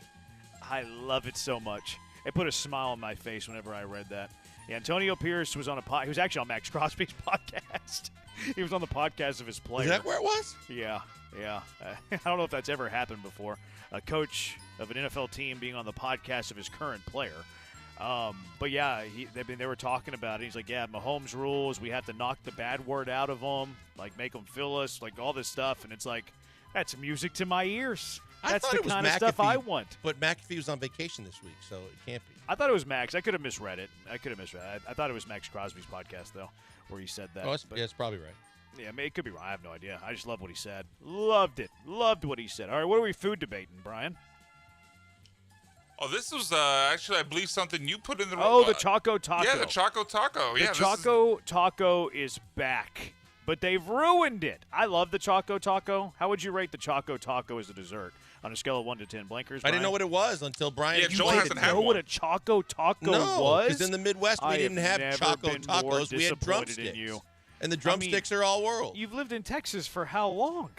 30 plus years. When I go, and by the way, okay, where would I get a Choco Taco? The grocery store. Now they went out. It retired. Yeah, they like sold. 2 years sold ago. them in boxes at the grocery store. Yeah, the gas station and those little like sliding door freezers. I'd never heard of a Choco Taco. You need to get out a little bit more. I love drumsticks. Drumsticks to me are better than a Choco Taco. They're very But you similar. haven't tried it. You don't know. They're almost the same. Like the drumstick has the pretty much. waffle cone. It's got the vanilla ice cream with like the chocolate caramel drizzle. It's got the chocolate shell with some peanuts on it. That's what the Choco Don't Taco forget the is. extra chocolate in the bottom of the cone. See, That was big. I actually don't like that. That part. was a game But, changer. Oh my goodness. Yeah, I'm not a huge fan. That's my least favorite bite. In fact, sometimes Are I would you eat the kidding? It's one of the my best least favorite bites. bite. In fact, sometimes I would eat my drumstick upside down. That way, I would save the best for last, and I would get the worst bite of the drumstick out of the way. Now, the best bite, I would agree. The best bite is the shell at the top with the peanuts. Right. Yeah, But I think the second best bite is the last bite at the bottom. Yeah, I don't Without like. question. I'm not a like super huge fudge guy, so I was kind of out on that. But the Choco Taco is basically the drumstick, except the vessel for the ice cream is a taco shell, which is more of a waffle cone shell that they just kind of morph into a taco. So they're very similar. But they retired. The Choco Taco retired, and it's making a comeback. So when I saw this headline, I was like, yes. Yes, the Choco Taco is back. I love a Choco Taco. I can't wait to get another Choco Taco in my belly. And retirement, by the way, the best tool for marketing. These boxers retire. They come out of retirement. They do numbers. Same thing with these foods. Like the Mexican pizza at Taco Bell, that thing's very mediocre. They sell 10 other things that are pretty much the Mexican pizza. They come out of retirement, they sell out. So retire, come out of retirement, that's how you make some money. Yeah, McRib's more seasonal than retirement.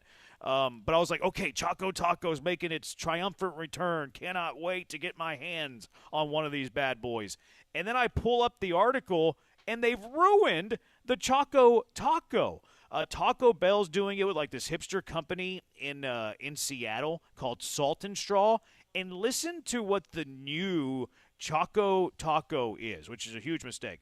The new version will include a hand-pressed waffle cone filled with cinnamon ancho ice cream, then dipped in chocolate and topped with toasted brown rice.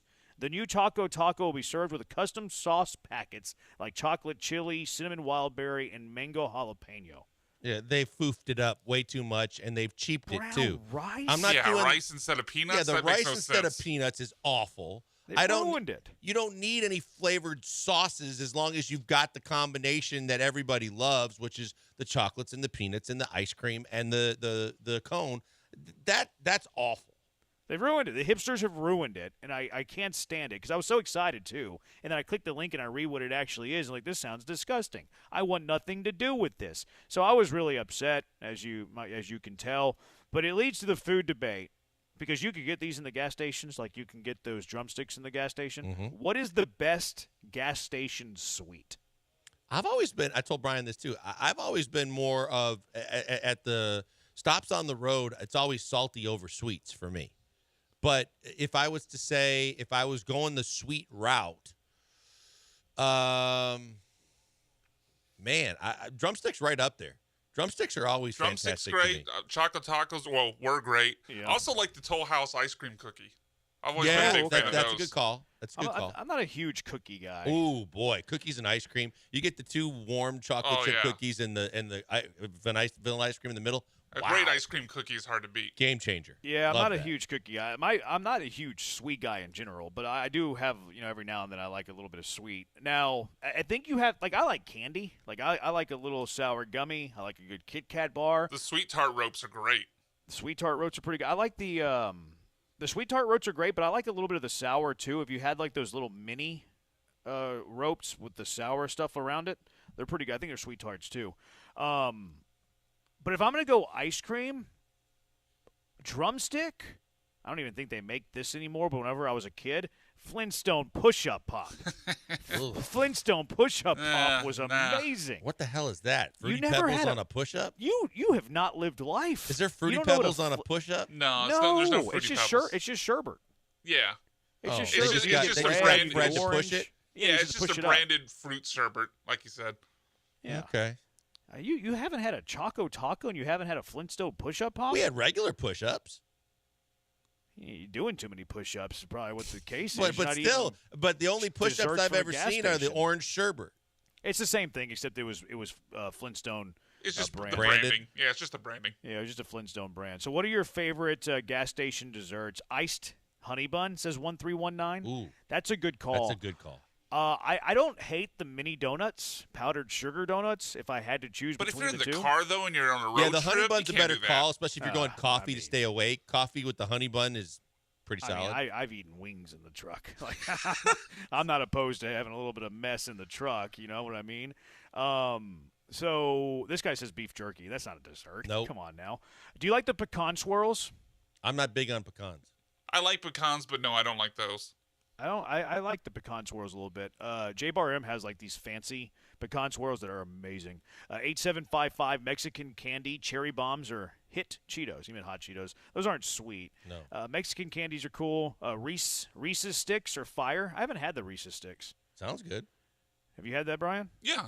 I mean, Reese's has 1,000 different variations now. I mean, they have some with potato chips in it. They have the big ones with the more filling in between. There's 1,000 different variations. But I think what the listeners referring to is, I think they call it a fast break. Oh, it's more like a kind of a crispy Reese's bar, and those are pretty good. I have heard people say that the Fast Break's one of the better candy bars. Yeah, that it's exist. pretty good. 0613, is it crispy rice on the Choco Taco, or are they saying brown rice? No, It doesn't it's matter. brown rice. They're top. No, Rice Krispie at least is sweet. This is topped with toasted brown rice. First of all, Rice Krispies are not sweet unless you put sugar on them. They're just popped corn or the corn Rice pops. Krispies. You don't think the Rice Krispies are sweet? Rice Krispies you have to put sugar on to make sweet. Rice I'm Krispies talking out about of the Rice box. Krispie treats. Or, Yeah. Rice Krispie treats. Yeah, treats, then yeah, with the the treats. marshmallow and everything, that's a different story. Yeah, it's a different story. No, but he's saying that there's the brown rice. Brown rice. This guy's saying, do you eat the crust of the pizza first or you save the best for last? I usually don't eat the crust of the pizza unless it's a stuffed cheese crust. What? Now No. who's 6 Why years would you old? eat- You're why not would you eating eat the crust? You 'Cause it's cut the crust off your fantastic. sandwiches too? The crust isn't fantastic. The pizza is fantastic. If you get the crust is a right waste of pizza time. from the It's a right waste of place, calories. the crust is fantastic too. If it's stuffed crust, it's good. If it's just a regular crust, it's super mid. Why would I want crust over the actual middle of a pizza? No, it's You part can- of the you can have overall both. It's not everything one or of the the other. pizza. But no, it is one or the other. Because if I'm wasting stomach space on the crust of a pizza, that means I get less of the better part of the pizza. If the crust is so bad you don't want to eat it, then you just need to go somewhere else. Give Exactly me what a I stuffed said. crust. No, I like stuffed crust. I'm not crust. blaming stuffed you on crust is that. awesome, but there's I other- like crust in general. Yeah, there's other great crust on the pizza, and obviously it matters if it's thin or thick crust. But either way, if the pizza's made right, the crust is great. Joseph G. Joe George listening. He says Salt and Straw from Portland. He said it's amazing. What is it called? The Salt and Straw is the people that are partnering with Taco Bell to create the new Choco Taco. 1408, this dude doesn't eat the crust. Absolute psycho. Eric the driver, you're a grown bad word man. Eat the crust. My daughters don't eat the crust either. Yeah, it's because. Yeah, how old are your daughters? 8 and 4. Crusts are not good. Crusts are terrible. This guy says Pilot Flying J cinnamon bun. I've boycotted Flying J's because they employ a sexual predator. Oh, really? Deshaun Watson. Yeah, that's a good call.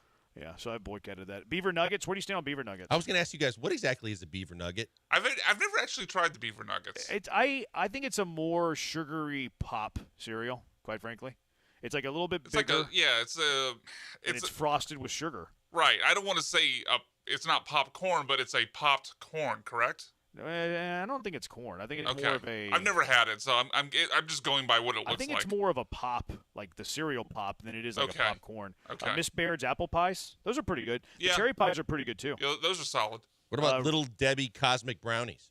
Those aren't bad. Yeah. Those aren't bad. Big Chewy Nerds, those are solid. Yep, those are all right.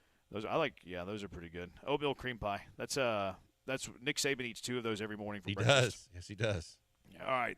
713-780-ESPN. Best gas station foods. Also, what's the car wreck of the day? What are you nominating for today's car wreck of the day? 713-780-3776. Killer Bees, ESPN 97.5 and ESPN 92.5. Guys, I always tell you to go to mybookie.ag when you want to put some money down on a sporting event. And we know there's still plenty of sporting events going on. College basketball going on tonight.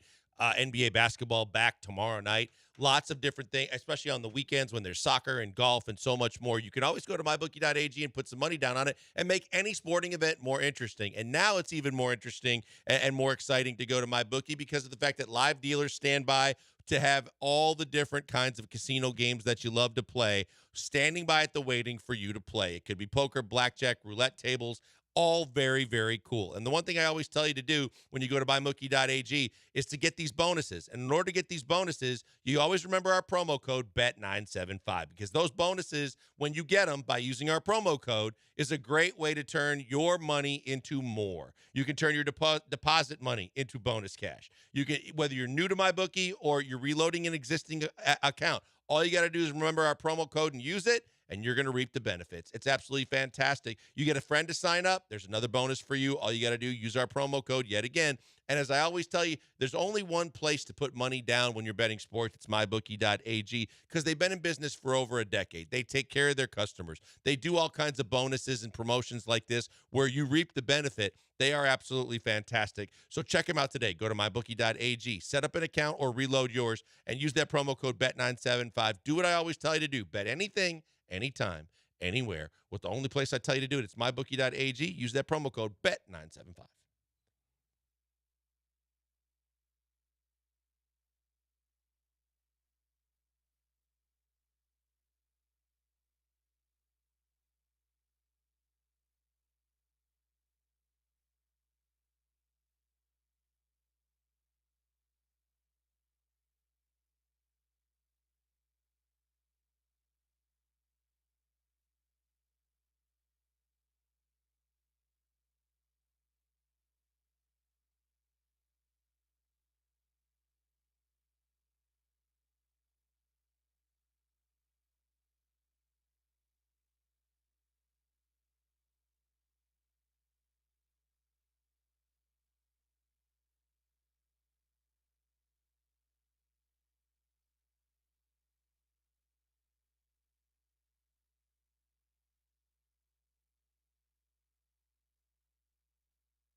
right, what are we nominating for car wreck of the day? Soccer Matters after us, by the way.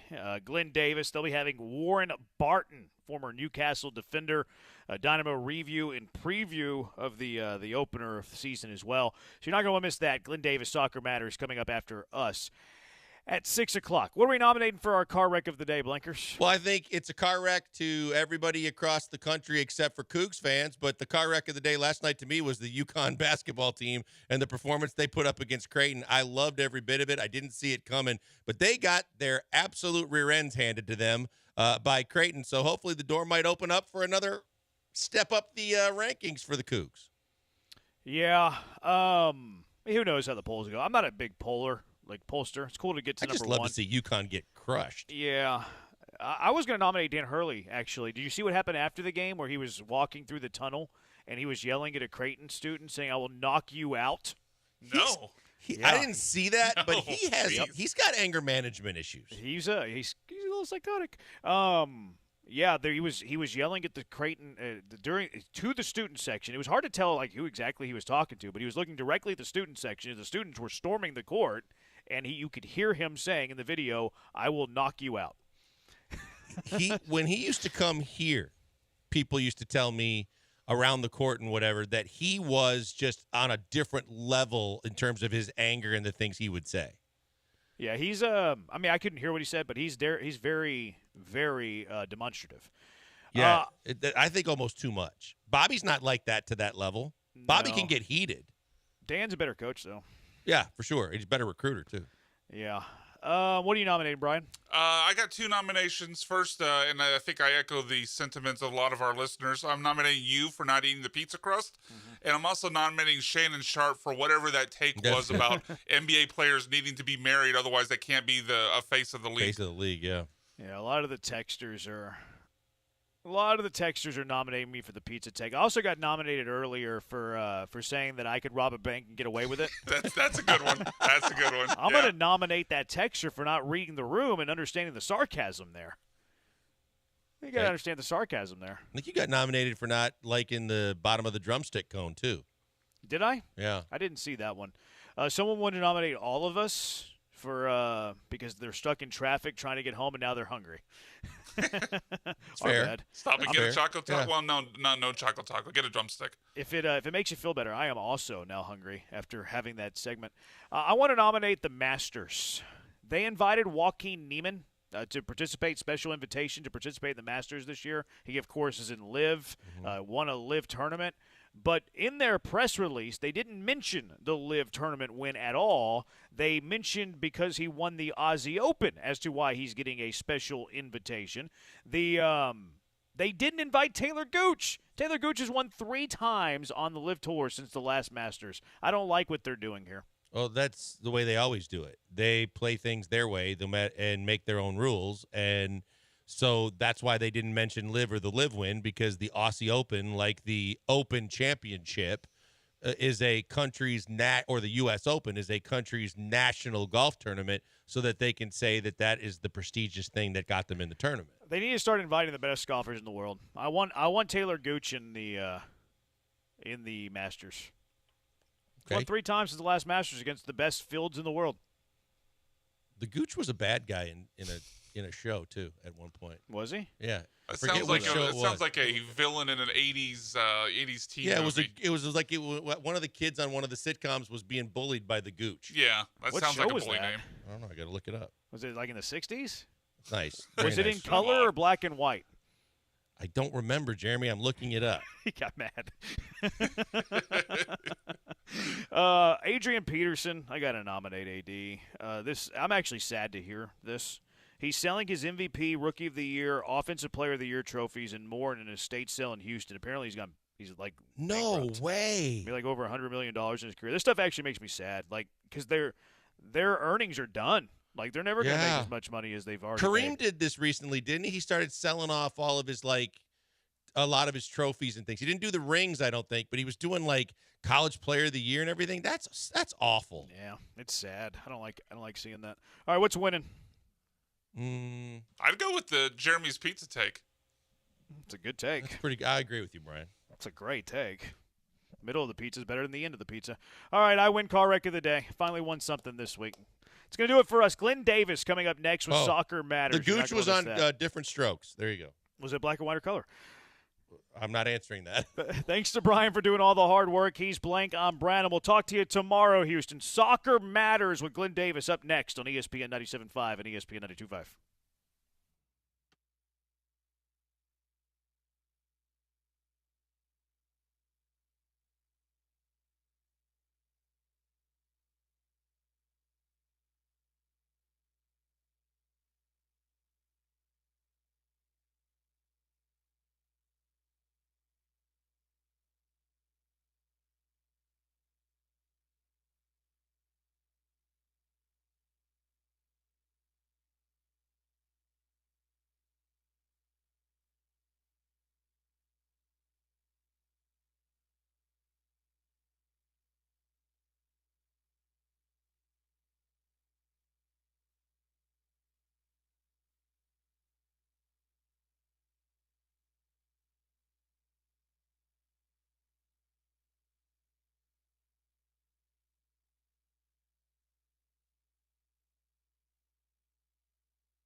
All right, so much to talk about here tonight, so little time. Welcome to the hardest-hitting hour of soccer talk here, self-proclaimed.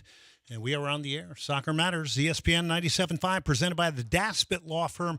All of you in your cars on the way home, we want to keep you here. We want you to listen into the show tonight. There'll be a little bit of crossover. Number to call in tonight, 713-780-3776, 713-780-3776. We stream at ESPN975.com, and the show is always podcasted at Spotify, Google, and Apple. Last night, the Houston Dynamo, CONCACAF Champions League, go down 2-1 to St. Louis.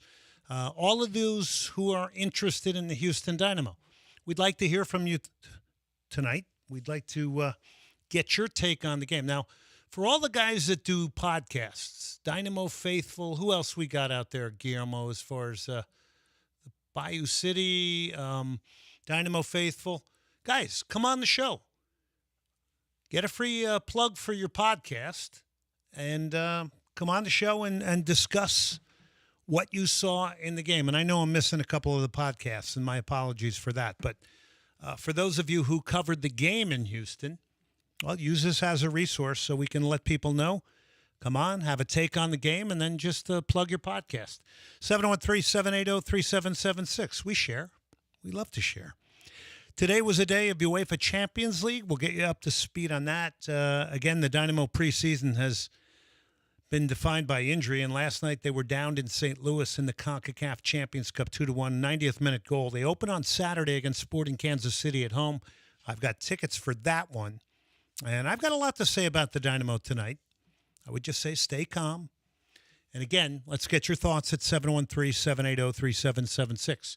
Good friend Warren Barton, former defender for Newcastle United. You've seen him on Fox as an analyst. He's also involved in player development in the youth game. He'll join me live in the final segment. We'll discuss a few things more Premier League related there, and maybe a little bit of Major League Soccer as well.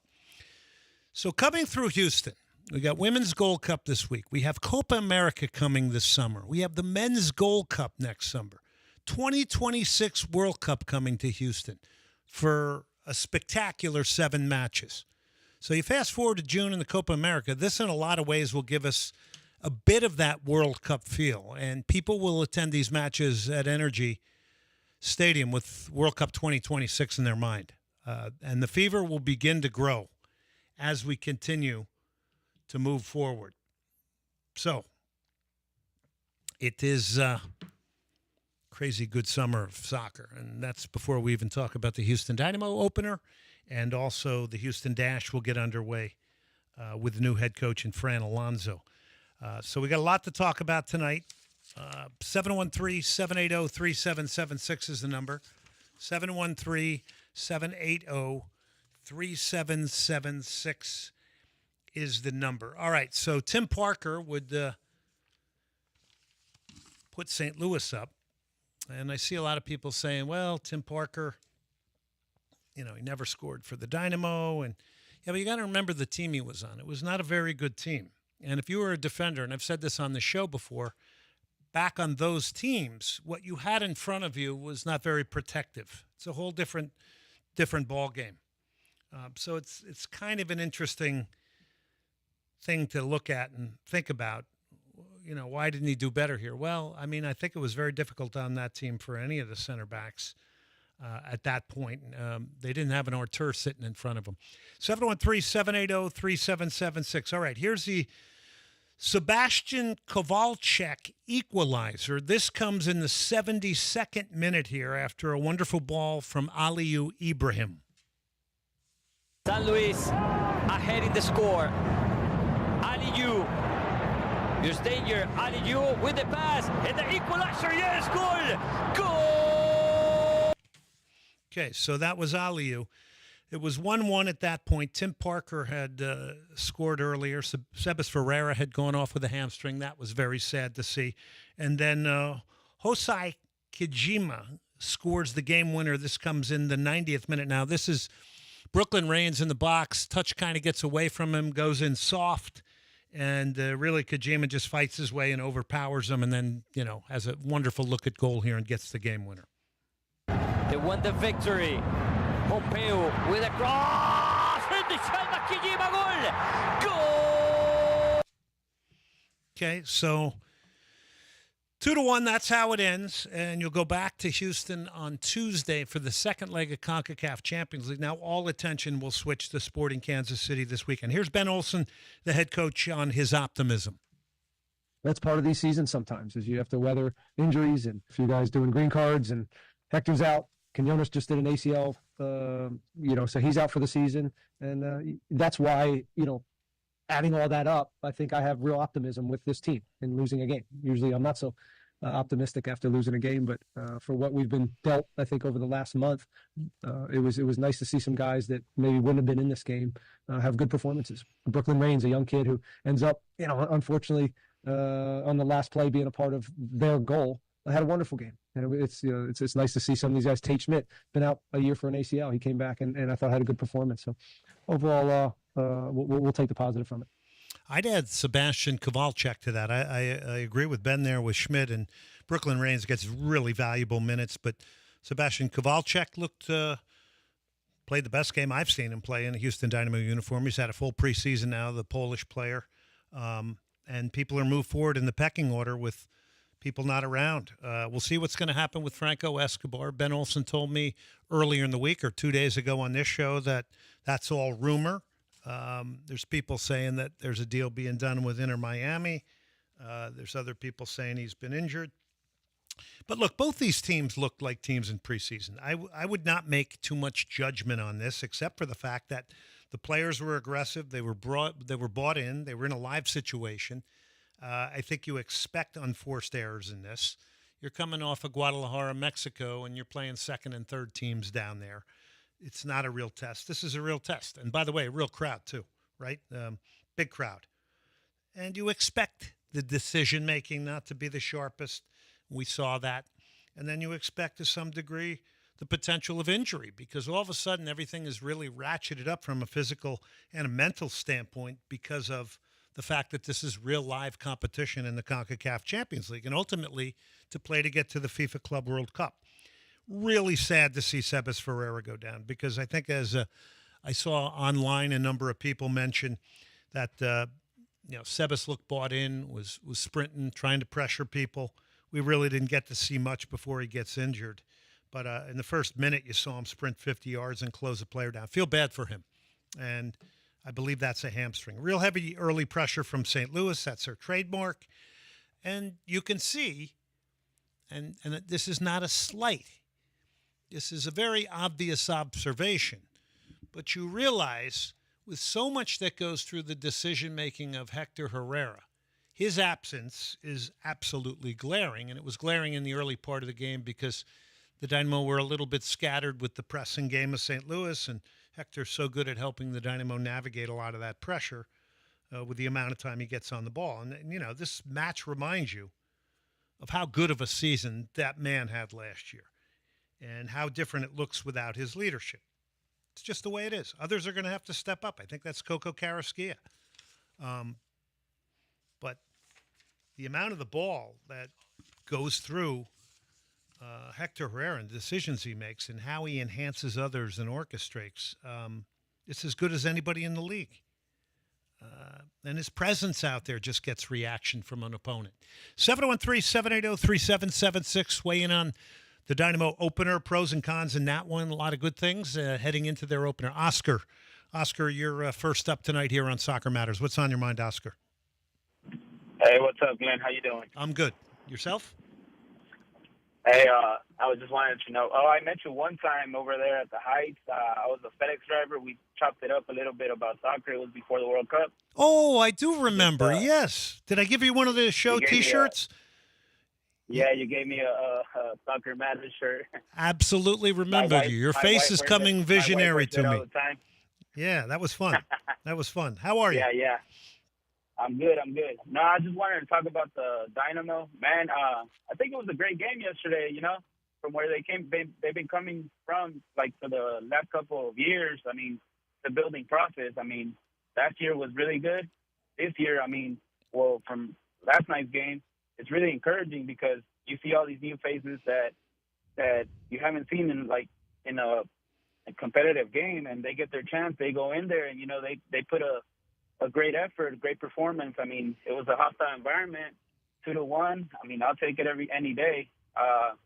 Coco Carrasquilla, man, such a baller. Arthur, such a force in the middle, and Schmitz, man, like the left back. Yep. I feel like he played a pretty great game, just to get thrown in there from Escobar's injury. I mean, I think it was a solid performance. Now, Tuesday we just got to get out there and support, and hopefully we turn it around.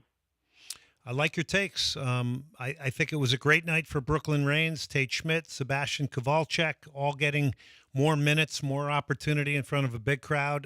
It's going to pay off down the road. I like your comments on all those players, Oscar.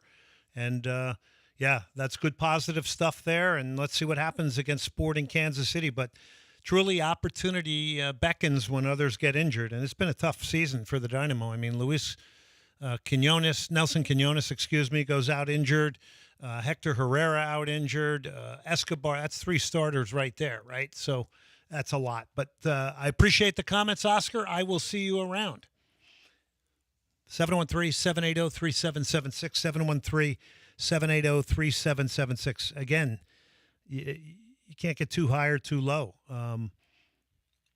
Just was sad to see Ferreira go off injured. So then Ben Olsen brought on Brad Smith to the left, moved Aliu to the center striker position. Look, you got the building blocks of a stable goalkeeper and back four, holding midfield. That 5 has to be the basis of the stability to build off while everything else in front of the team gets kind of figured out with injuries and all the other problems that this preseason has brought. There are challenges, but I think there's a lot of positives to take out of the game. And look, the games are going to come thick and heavy, so away we go. We got more callers here, right, I think? Yeah, all right. Let's go to Christian. Christian has got a comment on the Dynamo St. Louis game, CONCACAF. Christian. Good. Easy. All right. All right, Christian. What's happening? What'd you think of the game? I mean, first of all, I want to congratulate you on your new time slot. I hope that many people will get interested in listening to more opinions about the world of soccer from your perspective on their way home. Secondly, when it comes down to the Dynamo, I know this was their first game this year against regular domestic. Well, actually, let me rephrase that. Their second game this year against regular domestic competition. But with the fact that they had to brush all that off to face off against Sporting Kansas City this Saturday, do you think that the game they had with St. Louis, I think yesterday, was more of just a bump in the road? Well, like I said before, listen, they've had a lot of challenges in preseason. You've got 3 starters out at least. Your talisman and orchestrator, Hector Herrera, who for me could have been the MVP of the league last year, he's not available. And look, life has to go on without Hector Herrera. That means there's opportunity for others. And I think some of the players really took those opportunities. I think Brooklyn Raines, despite the way the game ended, Tate Schmidt, Sebastian Kowalczyk, all these guys got really vital minutes. Games minutes that can give them confidence going into the season, and they're going to need to be utilized. Christian, thank you for that. Sorry, we were up on a hard break, so we had to get to that. This is Black Limousine. There may be some people taking a limousine to the Dynamo Sporting game this weekend. You never know. 713-780-3776 is the number to call in here tonight. 713-780-3776. It's Soccer Matters, brought to you by John Daspit and the Daspit Law Firm. Big news here, 2024 Kick Cancer Soccer Clinic. It's hosted now by the United Soccer Club League, which that has 25 member clubs, including Olivier Finadori and Cy-Fair Dynamo. We're going to mention some of those names in the upcoming weeks. But this clinic is March 17th. I just posted on Twitter the link to it. It's 3 to 5:30 at Dias Park, but I really want to thank all the member clubs, 25 of them in the United Soccer Club League that's going to be a part of this clinic. All the proceeds go to the 501c charity, Snowdrop Foundation. This is a grassroots event. It's only $50. Come out, support it. for the big, big cause. All of us are touched by either our family or friends that have had cancer or have cancer. So, again, I just posted the link on Twitter at Glenn Davis Sock at Soccer Matters GD. This is Soccer Matters brought to you by John Daspit and the Daspit Law Firm. DaspitLaw.com, 713. Call now.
This is Soccer Matters on ESPN 97.5 and 92.5. Brought to you by the Daspit Law Firm. From the Veritex Community Bank Studios, here's Glenn Davis. Hi, Houston. Mark Lugrease, one of the original Houston Dynamo. Just giving you a shout out here from Long Island, congratulating you on this amazing accomplishment of being named host city for the 2026 World Cup.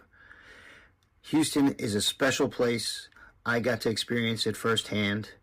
It's just going to be an amazing event. Enjoy every minute of it. Well-deserved, and congratulations. That was a great teammate of mine, Mark Lugrease, back in the 80s. He was also the captain of the Puerto Rican national team.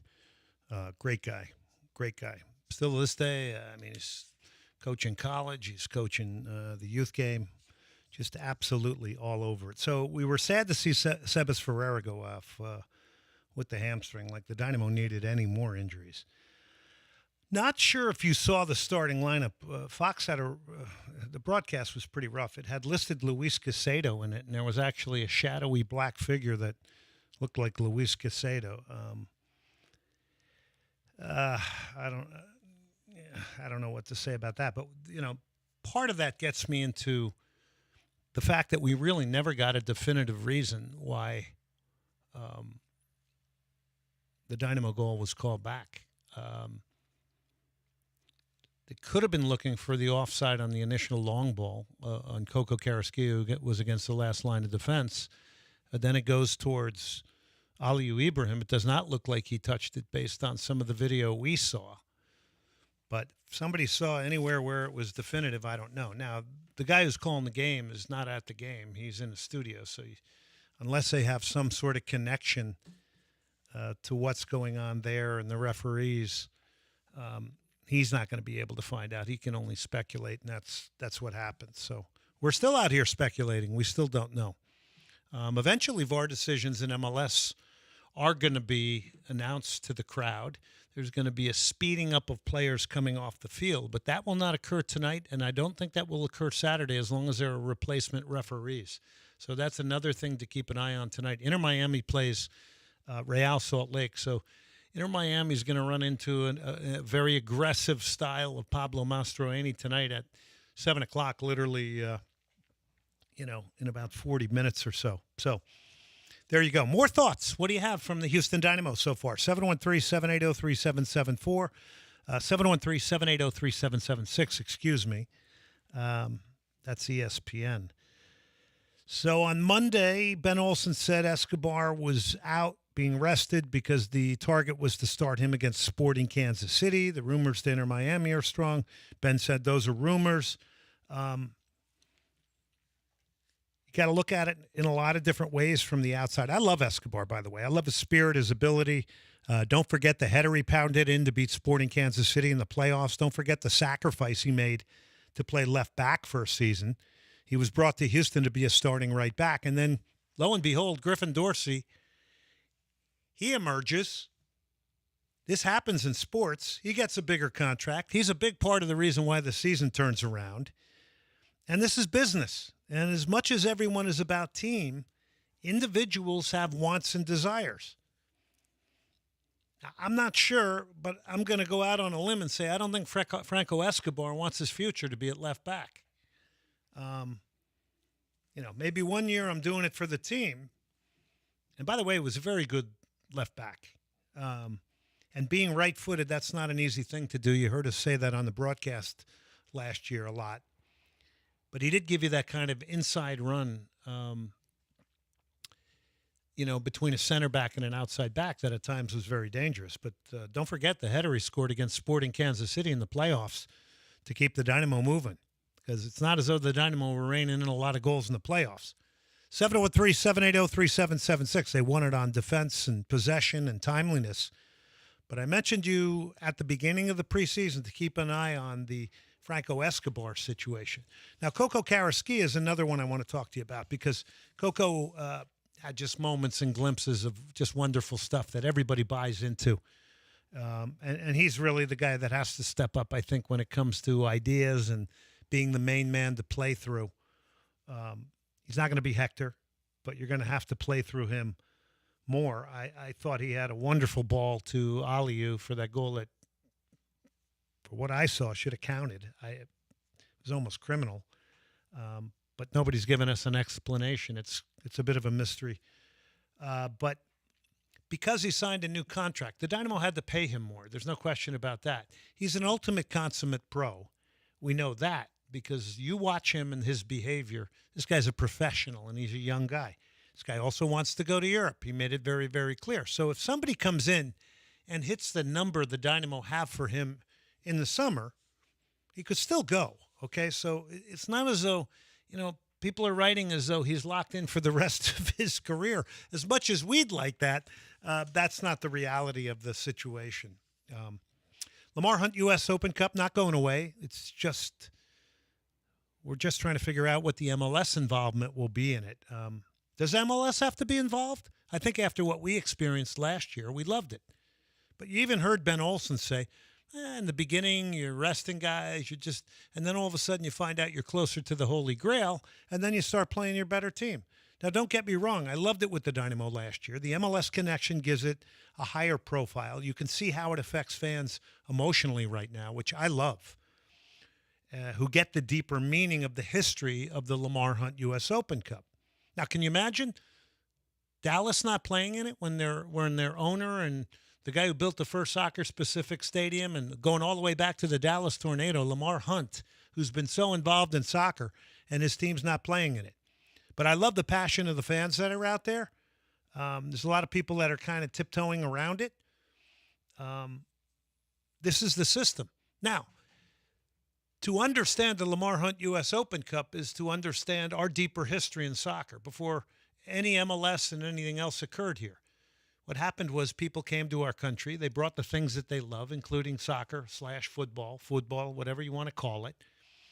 And in these ethnic pockets, a lot of their culture, whether it was food, the way they did things in their countries, it was a beautiful thing, and it was very sectioned off. And they all played soccer differently. I was able to get a piece of that growing up because if I went to Bayonne, New Jersey, it was a lot of Portuguese kids. They played soccer differently. Carney, it was the Scots, right? And there was the Irish as well in Carney. There was a section that was German. All of these areas put forth ethnic-based teams for this cup. So it has tremendous history. It's one of the oldest trophies in America. And this is why people are passionate and fired up about it. And nobody should be upset at those people. As a matter of fact, they all deserve a pat on the back.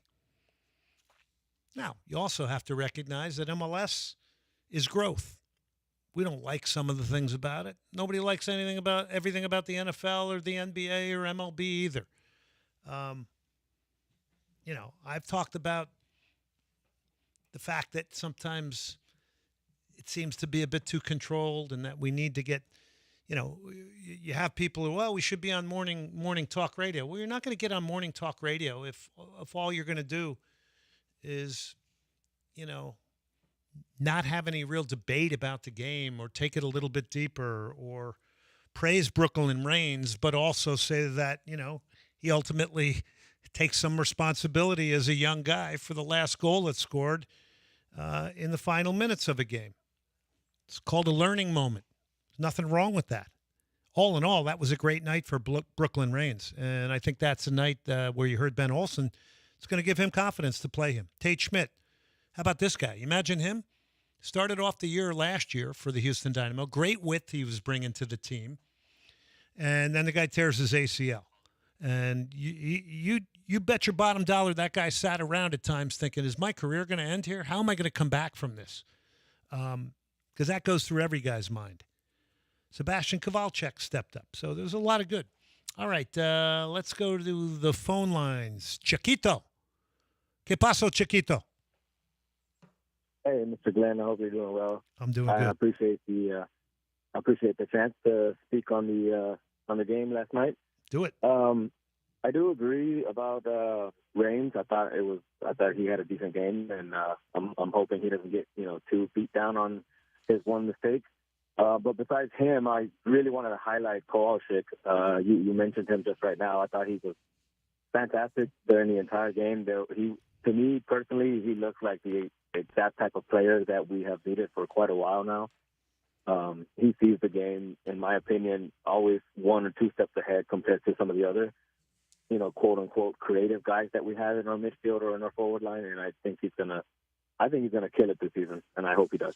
Yeah, that's a great prediction. We're going to hold you to that one. But, yeah, I thought he was very good last night. I think a full preseason. I think it was tough circumstances he was dropped into last year, coming over when he did. And I love that he got the equalizer. But I think, to your point, looked a lot more comfortable, a lot more influential, very tidy on the ball. And we will definitely keep an eye on him. And that was a good start for him, getting a nice full preseason behind him as well. Chiquito, thank you for that. I appreciate that. Here's Ben Olsen on losing Sebas Ferreira. Now, this one is a tough one because I feel for Ferreira. You can tell we got reports out of Mexico. He's scoring goals. He's coming back. 2 years ago, he had 13. There's a lot of debate on his loan to Vasco. He didn't get a lot of opportunity down there. Didn't score any goals.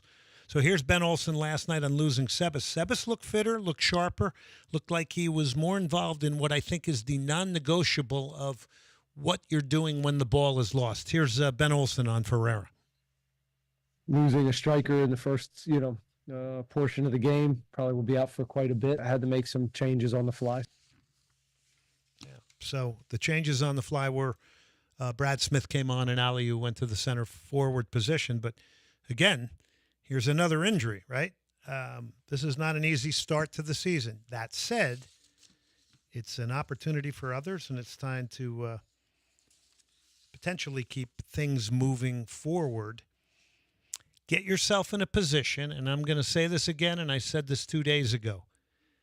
This could be a very good thing for Hector Herrera. The Dynamo learn more about themselves. You have the playoff system in Major League Soccer. You get enough points to stay right in the playoff hunt, and then you insert Hector Herrera when he's ready to go. He's going to be fresher. He may only have to play 3/4 of a season. Who knows what the number is? But then this is when you platform and you put it into overdrive, right? I could see that scenario working out very much. All right, let's go to Champions League. We'll start with yesterday. Arnautovic scoring for Inter Milan. They get the win against Atletico Madrid 1-0. Oh, he hit it. Look at Lautaro. Lovely touch to control. On his right, Lautaro! Denied by Oblak. Put back! And Arnautovic! This time does break through! Persistence and perseverance from the substitute. I like that. Persistence, perseverance. That's your bench winning you that game. Inter 1-0 over Atletico Madrid. The other game was PSV, a 1-1 draw with Dortmund. And then we go to today. Late show here. Porto. Arsenal dominates ball possession, can't produce goals, and Porto gets a 1-0 victory here. Wenderson Galeno, a Brazilian from outside the box, curls it into the side netting. This is 90+4. So this is drama in Porto over Arsenal, right? It's league against league. By the way, Porto, Hector Herrera's first European team. And this was drama at its best. They're still hopeful that just maybe a goal-scoring opportunity might fall their team's way. Sent forward by Otavio. Nicely done.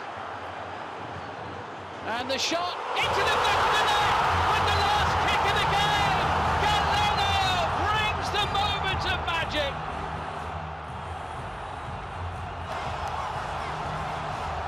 And the Dragao shakes to its very foundations with excitement.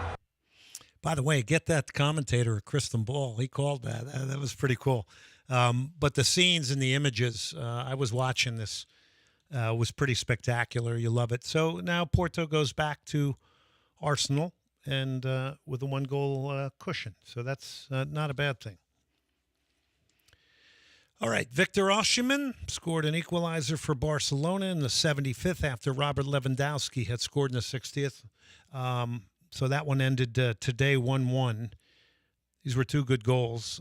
Lewandowski's goal was a real striker's goal. Created a little small window, got a shot off, whipped it in.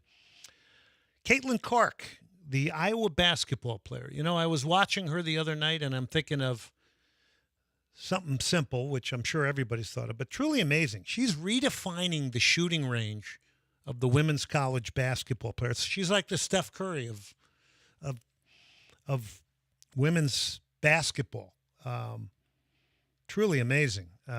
She's 22 years old. She's in her 4th year. She's going to break the all-time scoring record. And I guess she'll go into the WNBA. I guess she could play again a 5th year, but boy, what a player. But right away I'm thinking, this is just like Steph Curry, just launching these things. It's pretty incredible. You love people that have passion for the game and the way they play it. And she certainly has that. All right. Shout out here. Hugh O'Connor's Pub out on I-10, the Marquee Entertainment Center. Get out there. Bangers and mash, shepherd's pie, great burgers, fish and chips, great whiskey offering. It's Hugh O'Connor's Pub, I-10 and the Marquee Entertainment Center, home of Liverpool Supporters Group, who had a 4-1 victory today over Brentford. They are happy. We will keep the talk going here tonight. We will also remind you of Danish Inspirations, Modern Contemporary Furniture, danishinspirations.com. I've got some exciting news next week to tell you about, some other things that are going to be happening here from the standpoint of content. And when we come back, we're going to get into some Premier League talk, some MLS talk with the one and only Warren Barton, a former defender with Newcastle United. And now you can catch him, and you have seen him on Fox Sports. We'll take a break. Soccer Matters, ESPN 97.5, brought to you by John Daspit and the Daspit Law Firm. It's daspitlaw.com. 713, call now.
This is Soccer Matters on ESPN 97.5 and 92.5. Brought to you by the Daspit Law Firm. From the Veritex Community Bank Studios, here's Glenn Davis.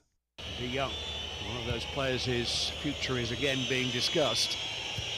Martinez, Pedri, slipped through to Lewandowski! That's what he does. He's an expert. 35 years of age, but his eye for goal is as sharp as ever. Lindstrom to Anguissa. Into Osimhen. Is this the moment? Yes, it is! It's Victor Osimhen. The one man that Napoli know can score goals for them. Well, that's no lie. You're going to wonder how long Osimhen's going to be there. By the way, the goal from Lewandowski is a goal scorer's goal. Big mention here for Robert Reed, the former Houston Rocket, excuse me. Robert passed away from cancer. That was really sad to see today. I had no idea he had cancer. But when I came here in the 80s, we shared the locker rooms over at Houston Baptist University. Think about those times. The Rockets didn't have their own training facility. They were at a college, so were we. And we'd be in there showering, and they'd come in and say, hey, you soccer guys, get out of here. The Rockets are here. And Robert Reed was on that great team. He played at St. Mary's in Austin. Okay, next guest, great friend of the show. He's been on here many times. One day I'm going to have to send him a couple of cases of wine. He is a former Newcastle United defender. You see him on Fox Sports. He is Warren Barton. He joins us now. Warren, how are you? Yeah, I'm very well, my friend. The time I get that wine, it could be a vintage. So you're all good. You're all good. I'm going to go dust a little of it off when I get home tonight, make sure it's okay. Hey, did you see what I did there with the break music? I want to see if you saw what I did there. Say again, Glenn. See what you did with the break music. The music I came back with. You know who that was, right? No, go on. Dire Straits from the Newcastle area. Mark Knopfler. One of them's a Newcastle and the other one's a Sunderland fan, so we don't always get too close together, but one of them's a Newcastle fan and one of them's a Macker. Well, those two brothers didn't get along too well, I don't think, either. I was going to do Dexy's Midnight Runners, but I thought that was too easy. Yeah. I'm not a rock person, if I'm being honest. I'm more of a soul man. Man. You know that. You mind that? Yeah, that disco soul man. You know about that. So who are you liking? You're the OJs, Al Green. Who? Yeah, Al Green, a bit of Barry White, Luther Van Joss. We like a bit of everything. Diana Ross. So yeah, we're all good. I better switch it up. It's a case of champagne and bubbly then. All right. Well, let's get into it. I'm just going to say this. What's on Warren Barton's soccer mind right now? Getting ready to watch Messi. And into Miami. Obviously, Champions League takes priority in the daytime while I'm in California, but with the MLS and you being involved, Glenn, from start to finish, how it is, and it's really got everybody's imagination. So, yeah, I mean, obviously the Premier League is where I am, and that's where my heart is, and obviously follow my beloved Newcastle and getting ready for the Euros that are coming for England as well. That'll be exciting, but yeah, I was just obviously waiting to speak to yourself, and Messi, something that comes to mind straight away. I think it's fantastic. We've all been involved in the game a long time over here. This is my 16 years of being in the country, and I think this is the most excited I think anyone's been with the league kicking off and how they're trying to do it. So yeah, really excited with that, Glenn. It's been a journey. You know that you've been there from the beginning, but I mean, when you have someone like Suarez and Messi and Busquets all on the same team and Jordi Alba, you can't get it but excited with that. That does remind you of the Champions League. So, yeah, just that's on my mind at the moment. Yep. Warren, how difficult of a challenge is this for Tata Martino to blend all these guys that are older, that have, in some cases now with Suarez, have never played in the league, the travel, to blend that with youth, get the right balance? How big of a challenge is this? I think it's huge, and you said that, the travel. I mean, people don't realise, I speak to a lot of people in Europe, I want to come to America, it'd be great, but not only the travel, the time difference, the schedule that they're having, but Tata Martinez have had that experience as a manager. So he'll know when to leave someone out, when maybe not to travel across the country just for a game on a Tuesday night, and there's a big game maybe against Seattle at home or one of the bigger clubs, but here, pick and choose. And I think that's where he's going to have to be at his best, when to let players relax and when to bring people on. And obviously Chris there, which has been the general manager there for a number of years. He's great success with Seattle, moved across with David Beckham into Miami. So they're going to have players that maybe not going to be playing every game, but be ready to play when they're needed. And, whether that's the younger players coming through, or, you're getting a hungry player that's, wants to learn off of someone like Messi coming along. So I think that's that balance that they have to have. But they're expected, obviously, to do well. They're expected to win it. But it's never easy to do that. Philly do it great. They get there or thereabouts. They're always challenging. Seattle be there. LAFC have done that. But they've got that great pull, LAFC, about where they are, the stadium and everything else. So I think it's fascinating to see how it goes. I think as a neutral, you want them to do well in Miami. You want them to start doing well in the league. Otherwise, you go back to why we're getting older players to come over here. They're just coming for a pension and things like that. So that's where we've got to try and get away from that. Warren Barton joining us, played with Newcastle in the Premier League. So back to Lionel Messi, are there going to have to be some hard decisions where he sits out maybe a match or two on the road, and then all of a sudden people who came to see him are going to be up in arms, much like what happened in Hong Kong? Yeah, no, I mean, that's something that's happened in the NBA.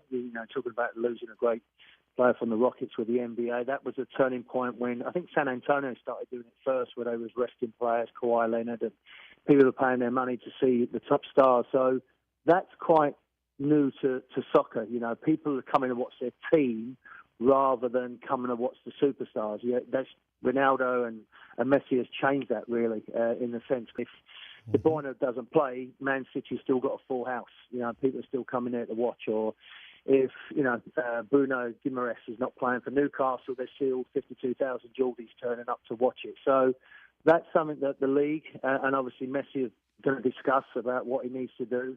But if he's injured, he's injured. And I think that's something that, you know, unfortunately with pre-season, that's what can happen. And obviously they paid a lot of money to go over to Hong Kong and to Saudi Arabia as well. So, you know, it's a balancing game of keeping yourself fit and fresh for the season, because people won't remember a pre-season game, Glenn. They're going to remember if you win the Supporters' Shield and MLS Cup. So that's where you have to be smart as a manager and as a player and as an older player as well, with all the travelling that comes with it. Yeah, last time I looked, the digital ticket doesn't say there's a guarantee that all players are going to play either. So buyer beware, I think, a little bit as well. We're talking to Warren Barton, played with Newcastle. How about a shout or two on Newcastle? Callum Wilson's got this weird pectoral injury. Isak, Trippier, Miguel Almiron with MLS connection. Give us a little Newcastle United update from a man who played for him. I mean, the club is back on track. You know, with my 7 years that I had there, was in the Champions League, challenging, you know, for Premier League and Europe and everything else, Cup. So they're getting back to that way. They've had a toll with injuries. Pope, the goalkeeper, is a big loss. You know, we haven't been able to keep a clean sheet in double-figure games at the moment, so that's been difficult. And I think not having your regular goalkeeper spreads a little bit of uncertainty to the back line. And like anything, Glenn, you know as well, the teams have found out with Newcastle, they try and press, they try and put you under pressure. If you can break that and get their back line, they haven't really got a true holder midfield player, a true six. So they're a little bit vulnerable once you break that press and you start going at the back line. And then you've got that uncertainty of a goalkeeper, like, do they hold the line, do they drop off, do they go left, do they go right? These decisions have to be made quickly, and unfortunately at the moment they're conceding goals. So they've had a great time last season, and I think the reality's kicked in. They're still seventh in the league. They're still in the FA Cup. They've got the game coming up against Blackburn. And I've always said if they can get to a final or hopefully win a trophy and finish in Europe, now whether Europe is Europa, then that will have to be this season. But if you do well in that, you can get you in the Champions League. So from where they was 2 years ago to where they are now is still night and day. But money with expectation comes pressure, and some of the players have got to try and handle that at the moment. But the club is definitely in a much better position going forward than it was 2 years ago. But as I said, the expectation now is high. People want to compete, but FIFA fair play, the rules are there. And Newcastle, unlike some clubs, are sticking by that. And that may cost them in the long run, but that's the rules, and that's what everyone's trying to adhere to. Warren Barton joining us. Warren, I found a really cool clip. I love this from Jurgen Klopp. I want to play this for you, and then I want to get a reaction. And the thing is, we know Jurgen Klopp is leaving at the end of the season. We just heard today that Thomas Tuchel's going to do the same thing at Bayern Munich. So here's the soundbite from Jurgen Klopp. I want you to react to this. The 11 players who start, they love me. The 7 on the bench maybe like me. The others hate me for this weekend. And then we start again. Your leadership has to be like this, that everybody understands why you do things. Means you do this, you get that. And if that's clear, then the players have a clear book where they can, okay, if I do that, I might not get into the team tomorrow, but in a week's time I have a good chance, and that's it. I love that from Jurgen Klopp a lot, Warren. And you as someone that has been in these squads where there's this intense competition, we always hear, the locker room's great in MLS. I don't buy it. Oh, no. There's a healthy competition for spots. When I was playing, the people in my position, I got on well with them, but they wasn't coming around for dinner and celebrate. You want to compete. You play at the highest level to play every week. And Jurgen Klopp's right. It's not the ones on the 11 you've got to keep happy. It's the ones sometimes not even sitting behind you, but sitting up in the stands. So, people want to play. You would hope. There has been times when you think the players are quite happy just sitting there picking up the check. But I think Klopp's brought that, mentality to Liverpool, and probably could only a club like Liverpool, Glenn, that's very much about their history, about tradition. No one's ever bigger than the club. They've made that perfectly clear. We've seen what's happened to Manchester United, where players think they're bigger than the club. That's not been able to happen at Liverpool because of their fans, because of the club, and because of the way Klopp has run it as well. So, he's instilled that into his players. What will be interesting is, who they go on afterwards. And Thomas Tuchel is a totally different thing. He seems like he's lost the changing room because of how he is with his personality. He's very abrupt with people. He's very condescending with people, and that ain't going to work with top players. They're not going to accept that. So, that point of view is where it's two different styles of management. And, Thomas Tuchel should take a bit of a leaf out of Klopp's book, where you treat people how you want to be treated. And, I was lucky enough to have Sir Bobby Robson and Kenny Dalglish as my manager, talking about Liverpool, and they treat everybody the same. And that's where they got a response from their players of how to perform, and that's where Kenny was so successful at Liverpool. And I only got to speak to Steve Nicol, that we see all the time on ESPN, and how he was. And, speaking to people about Alan Shearer, speaks about Sir Bobby or myself, they treat people the right way, and you get the best out of people like that. And that's something that Klopp's been able to do, and he's a big fan's favourite. And the only thing I think, Glenn, I don't know whether you agree, is when he turned around and said, I would never coach another club in the Premier League. He's still a young man, and the Premier League is where everybody wants to be. So that was a hell of a statement when he said that. Maybe the emotions was there, and maybe he truly believes it. But it's a big statement to say, earlier on, because he's still a young man. But, the Premier League are going to miss him, because he's a wonderful personality and a great advert for the game. Yeah, I think that's great what you just said. He is a symbol of the Premier League. There's no question about it. I mean, I know people in Houston, my buddies that watch the Premier League, and they say their wives like Klopp just because of his personality and everything, and tune into the Liverpool game. So go figure. I think treating people correctly and with the right balance is a good thing, and I think you stated that perfectly. Do you get concerned ever that Major League Soccer, the American player, may be slightly getting nudged to the side a little bit? We had a Dynamo team last night that only started 3 Americans. Yeah, no, I am good. I think the Premier League have gone with that avenue, and that happened. The rules have to change, but there's been this underlying current of going to South America and getting these young players, which is not allowing our young players to get the opportunity. And people say in the game, well, the talent's not there, the ability's not. How do you know until they play them? How do you know whether someone's good enough until you give them the chance? So I think it becomes sexy, and it catches everybody's eye if they go to Paraguay and get a young 19. And not to say there's not good players out there. I'm not saying there's not, but I think first and foremost you should look at home, because that's where I think there's a lot of good young players. I'm involved in the youth game, and you see the national team, and you see teams playing and kids that you've got to give them a chance. And the rules are going where you want to have more homegrown players. Not necessarily, when I say homegrown, I mean people that are from the US. You can see players come through, but you've got to give them a chance. But it does remind me so much of what happened in the Premier League in the late 90s, early 2000s, where it was sexy to go and get a Czech Republic international rather than let a John Terry come through the ranks and let him have his chance. But lucky for Chelsea, they did that. But they was looking for a German centre-half or an Austrian centre-half, and they had someone like that on their doorstep. So, you've got to be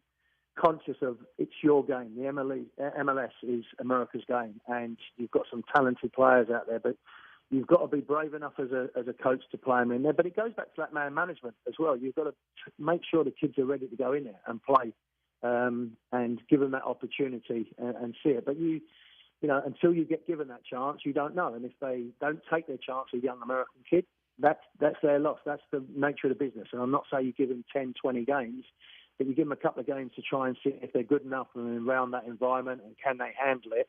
And I can tell within the first 10, 15 minutes, I think that a kid in training, does he deserve to be there? Jude Bellingham, you don't have to be a rocket science to realise that, that he's able to handle the pressure at Real Madrid. He's more than comfortable in that environment, and vice versa with a young player, training at Houston or Portland or training with Messi. Go and train next to him and see if you can handle yourself. If you're petrified and keep looking at it, you ain't going to be good enough. And that's the nature of the business. But I think we have to be really careful. that we don't go away from our players, because there's a lot of good players here, and also the fans connect to them. You've got to look at like Jordan Morris at Seattle. In that area, from that area, knows a lot of his people, friends are in the stadium, but they have a connection with him because he's such a big part of that club. So you've got to be careful that you don't lose players like that just for the sake of to sell a couple of more shirts. Yeah, you got to have locals involved, and if you're not, then you have to question what's going on with your player development system. I don't think there's any. Yeah, I don't think there's any question. By the way, the college game parallels the same thing now. I mean, you're seeing more and more older foreign college players now playing at a lot of the top programs around the country. Yeah, I think that needs to change, because the foreign players coming in from wherever it is, whether it's Europe, wherever, they're 23, 24 and coming in, and our young kids. I have a club that's in the ECNL, and the majority of these kids just want to go to college and have that experience and represent their school. They've got no chance. I know it's, they go around and they bring these kids in. Going back to what I said, what's more important? Is it the development of young players, or is it just bringing players in to compete and win? And, at college, with all due respect, does that really matter? I mean, at the end of the day, we're talking about having a program that develops young, talented players. That's what would excite me more than anything, that I've got a conveyor belt of young kids that come through my program that do end up playing as a pro. Not so many trophies that I've won and I can show everybody around my trophy room. As a coach, it's like, how many players have I got through my program and are playing at a high level? Warren, as always, great stuff. We're going to get prepared. We're going to go watch this Inter-Miami RSL game, see what Pablo Mastroeni has up his sleeve. As always, thanks for coming on. We could have kept going on and on. Love talking to you about the game, as always. Great job. Thank you for your time, and we'll be in touch soon. Keeping an eye on that champagne. It'll be ready. Okay, my man. I'll get the ice ready for you, but always a pleasure, Ken. No problem. Likewise, Warren. That's Warren Barton. Does a lot, by the way, also in player development, as you heard him mention there. 2024 Kick Cancer, hosted by United Soccer Club League here in Houston. There's 25 member clubs.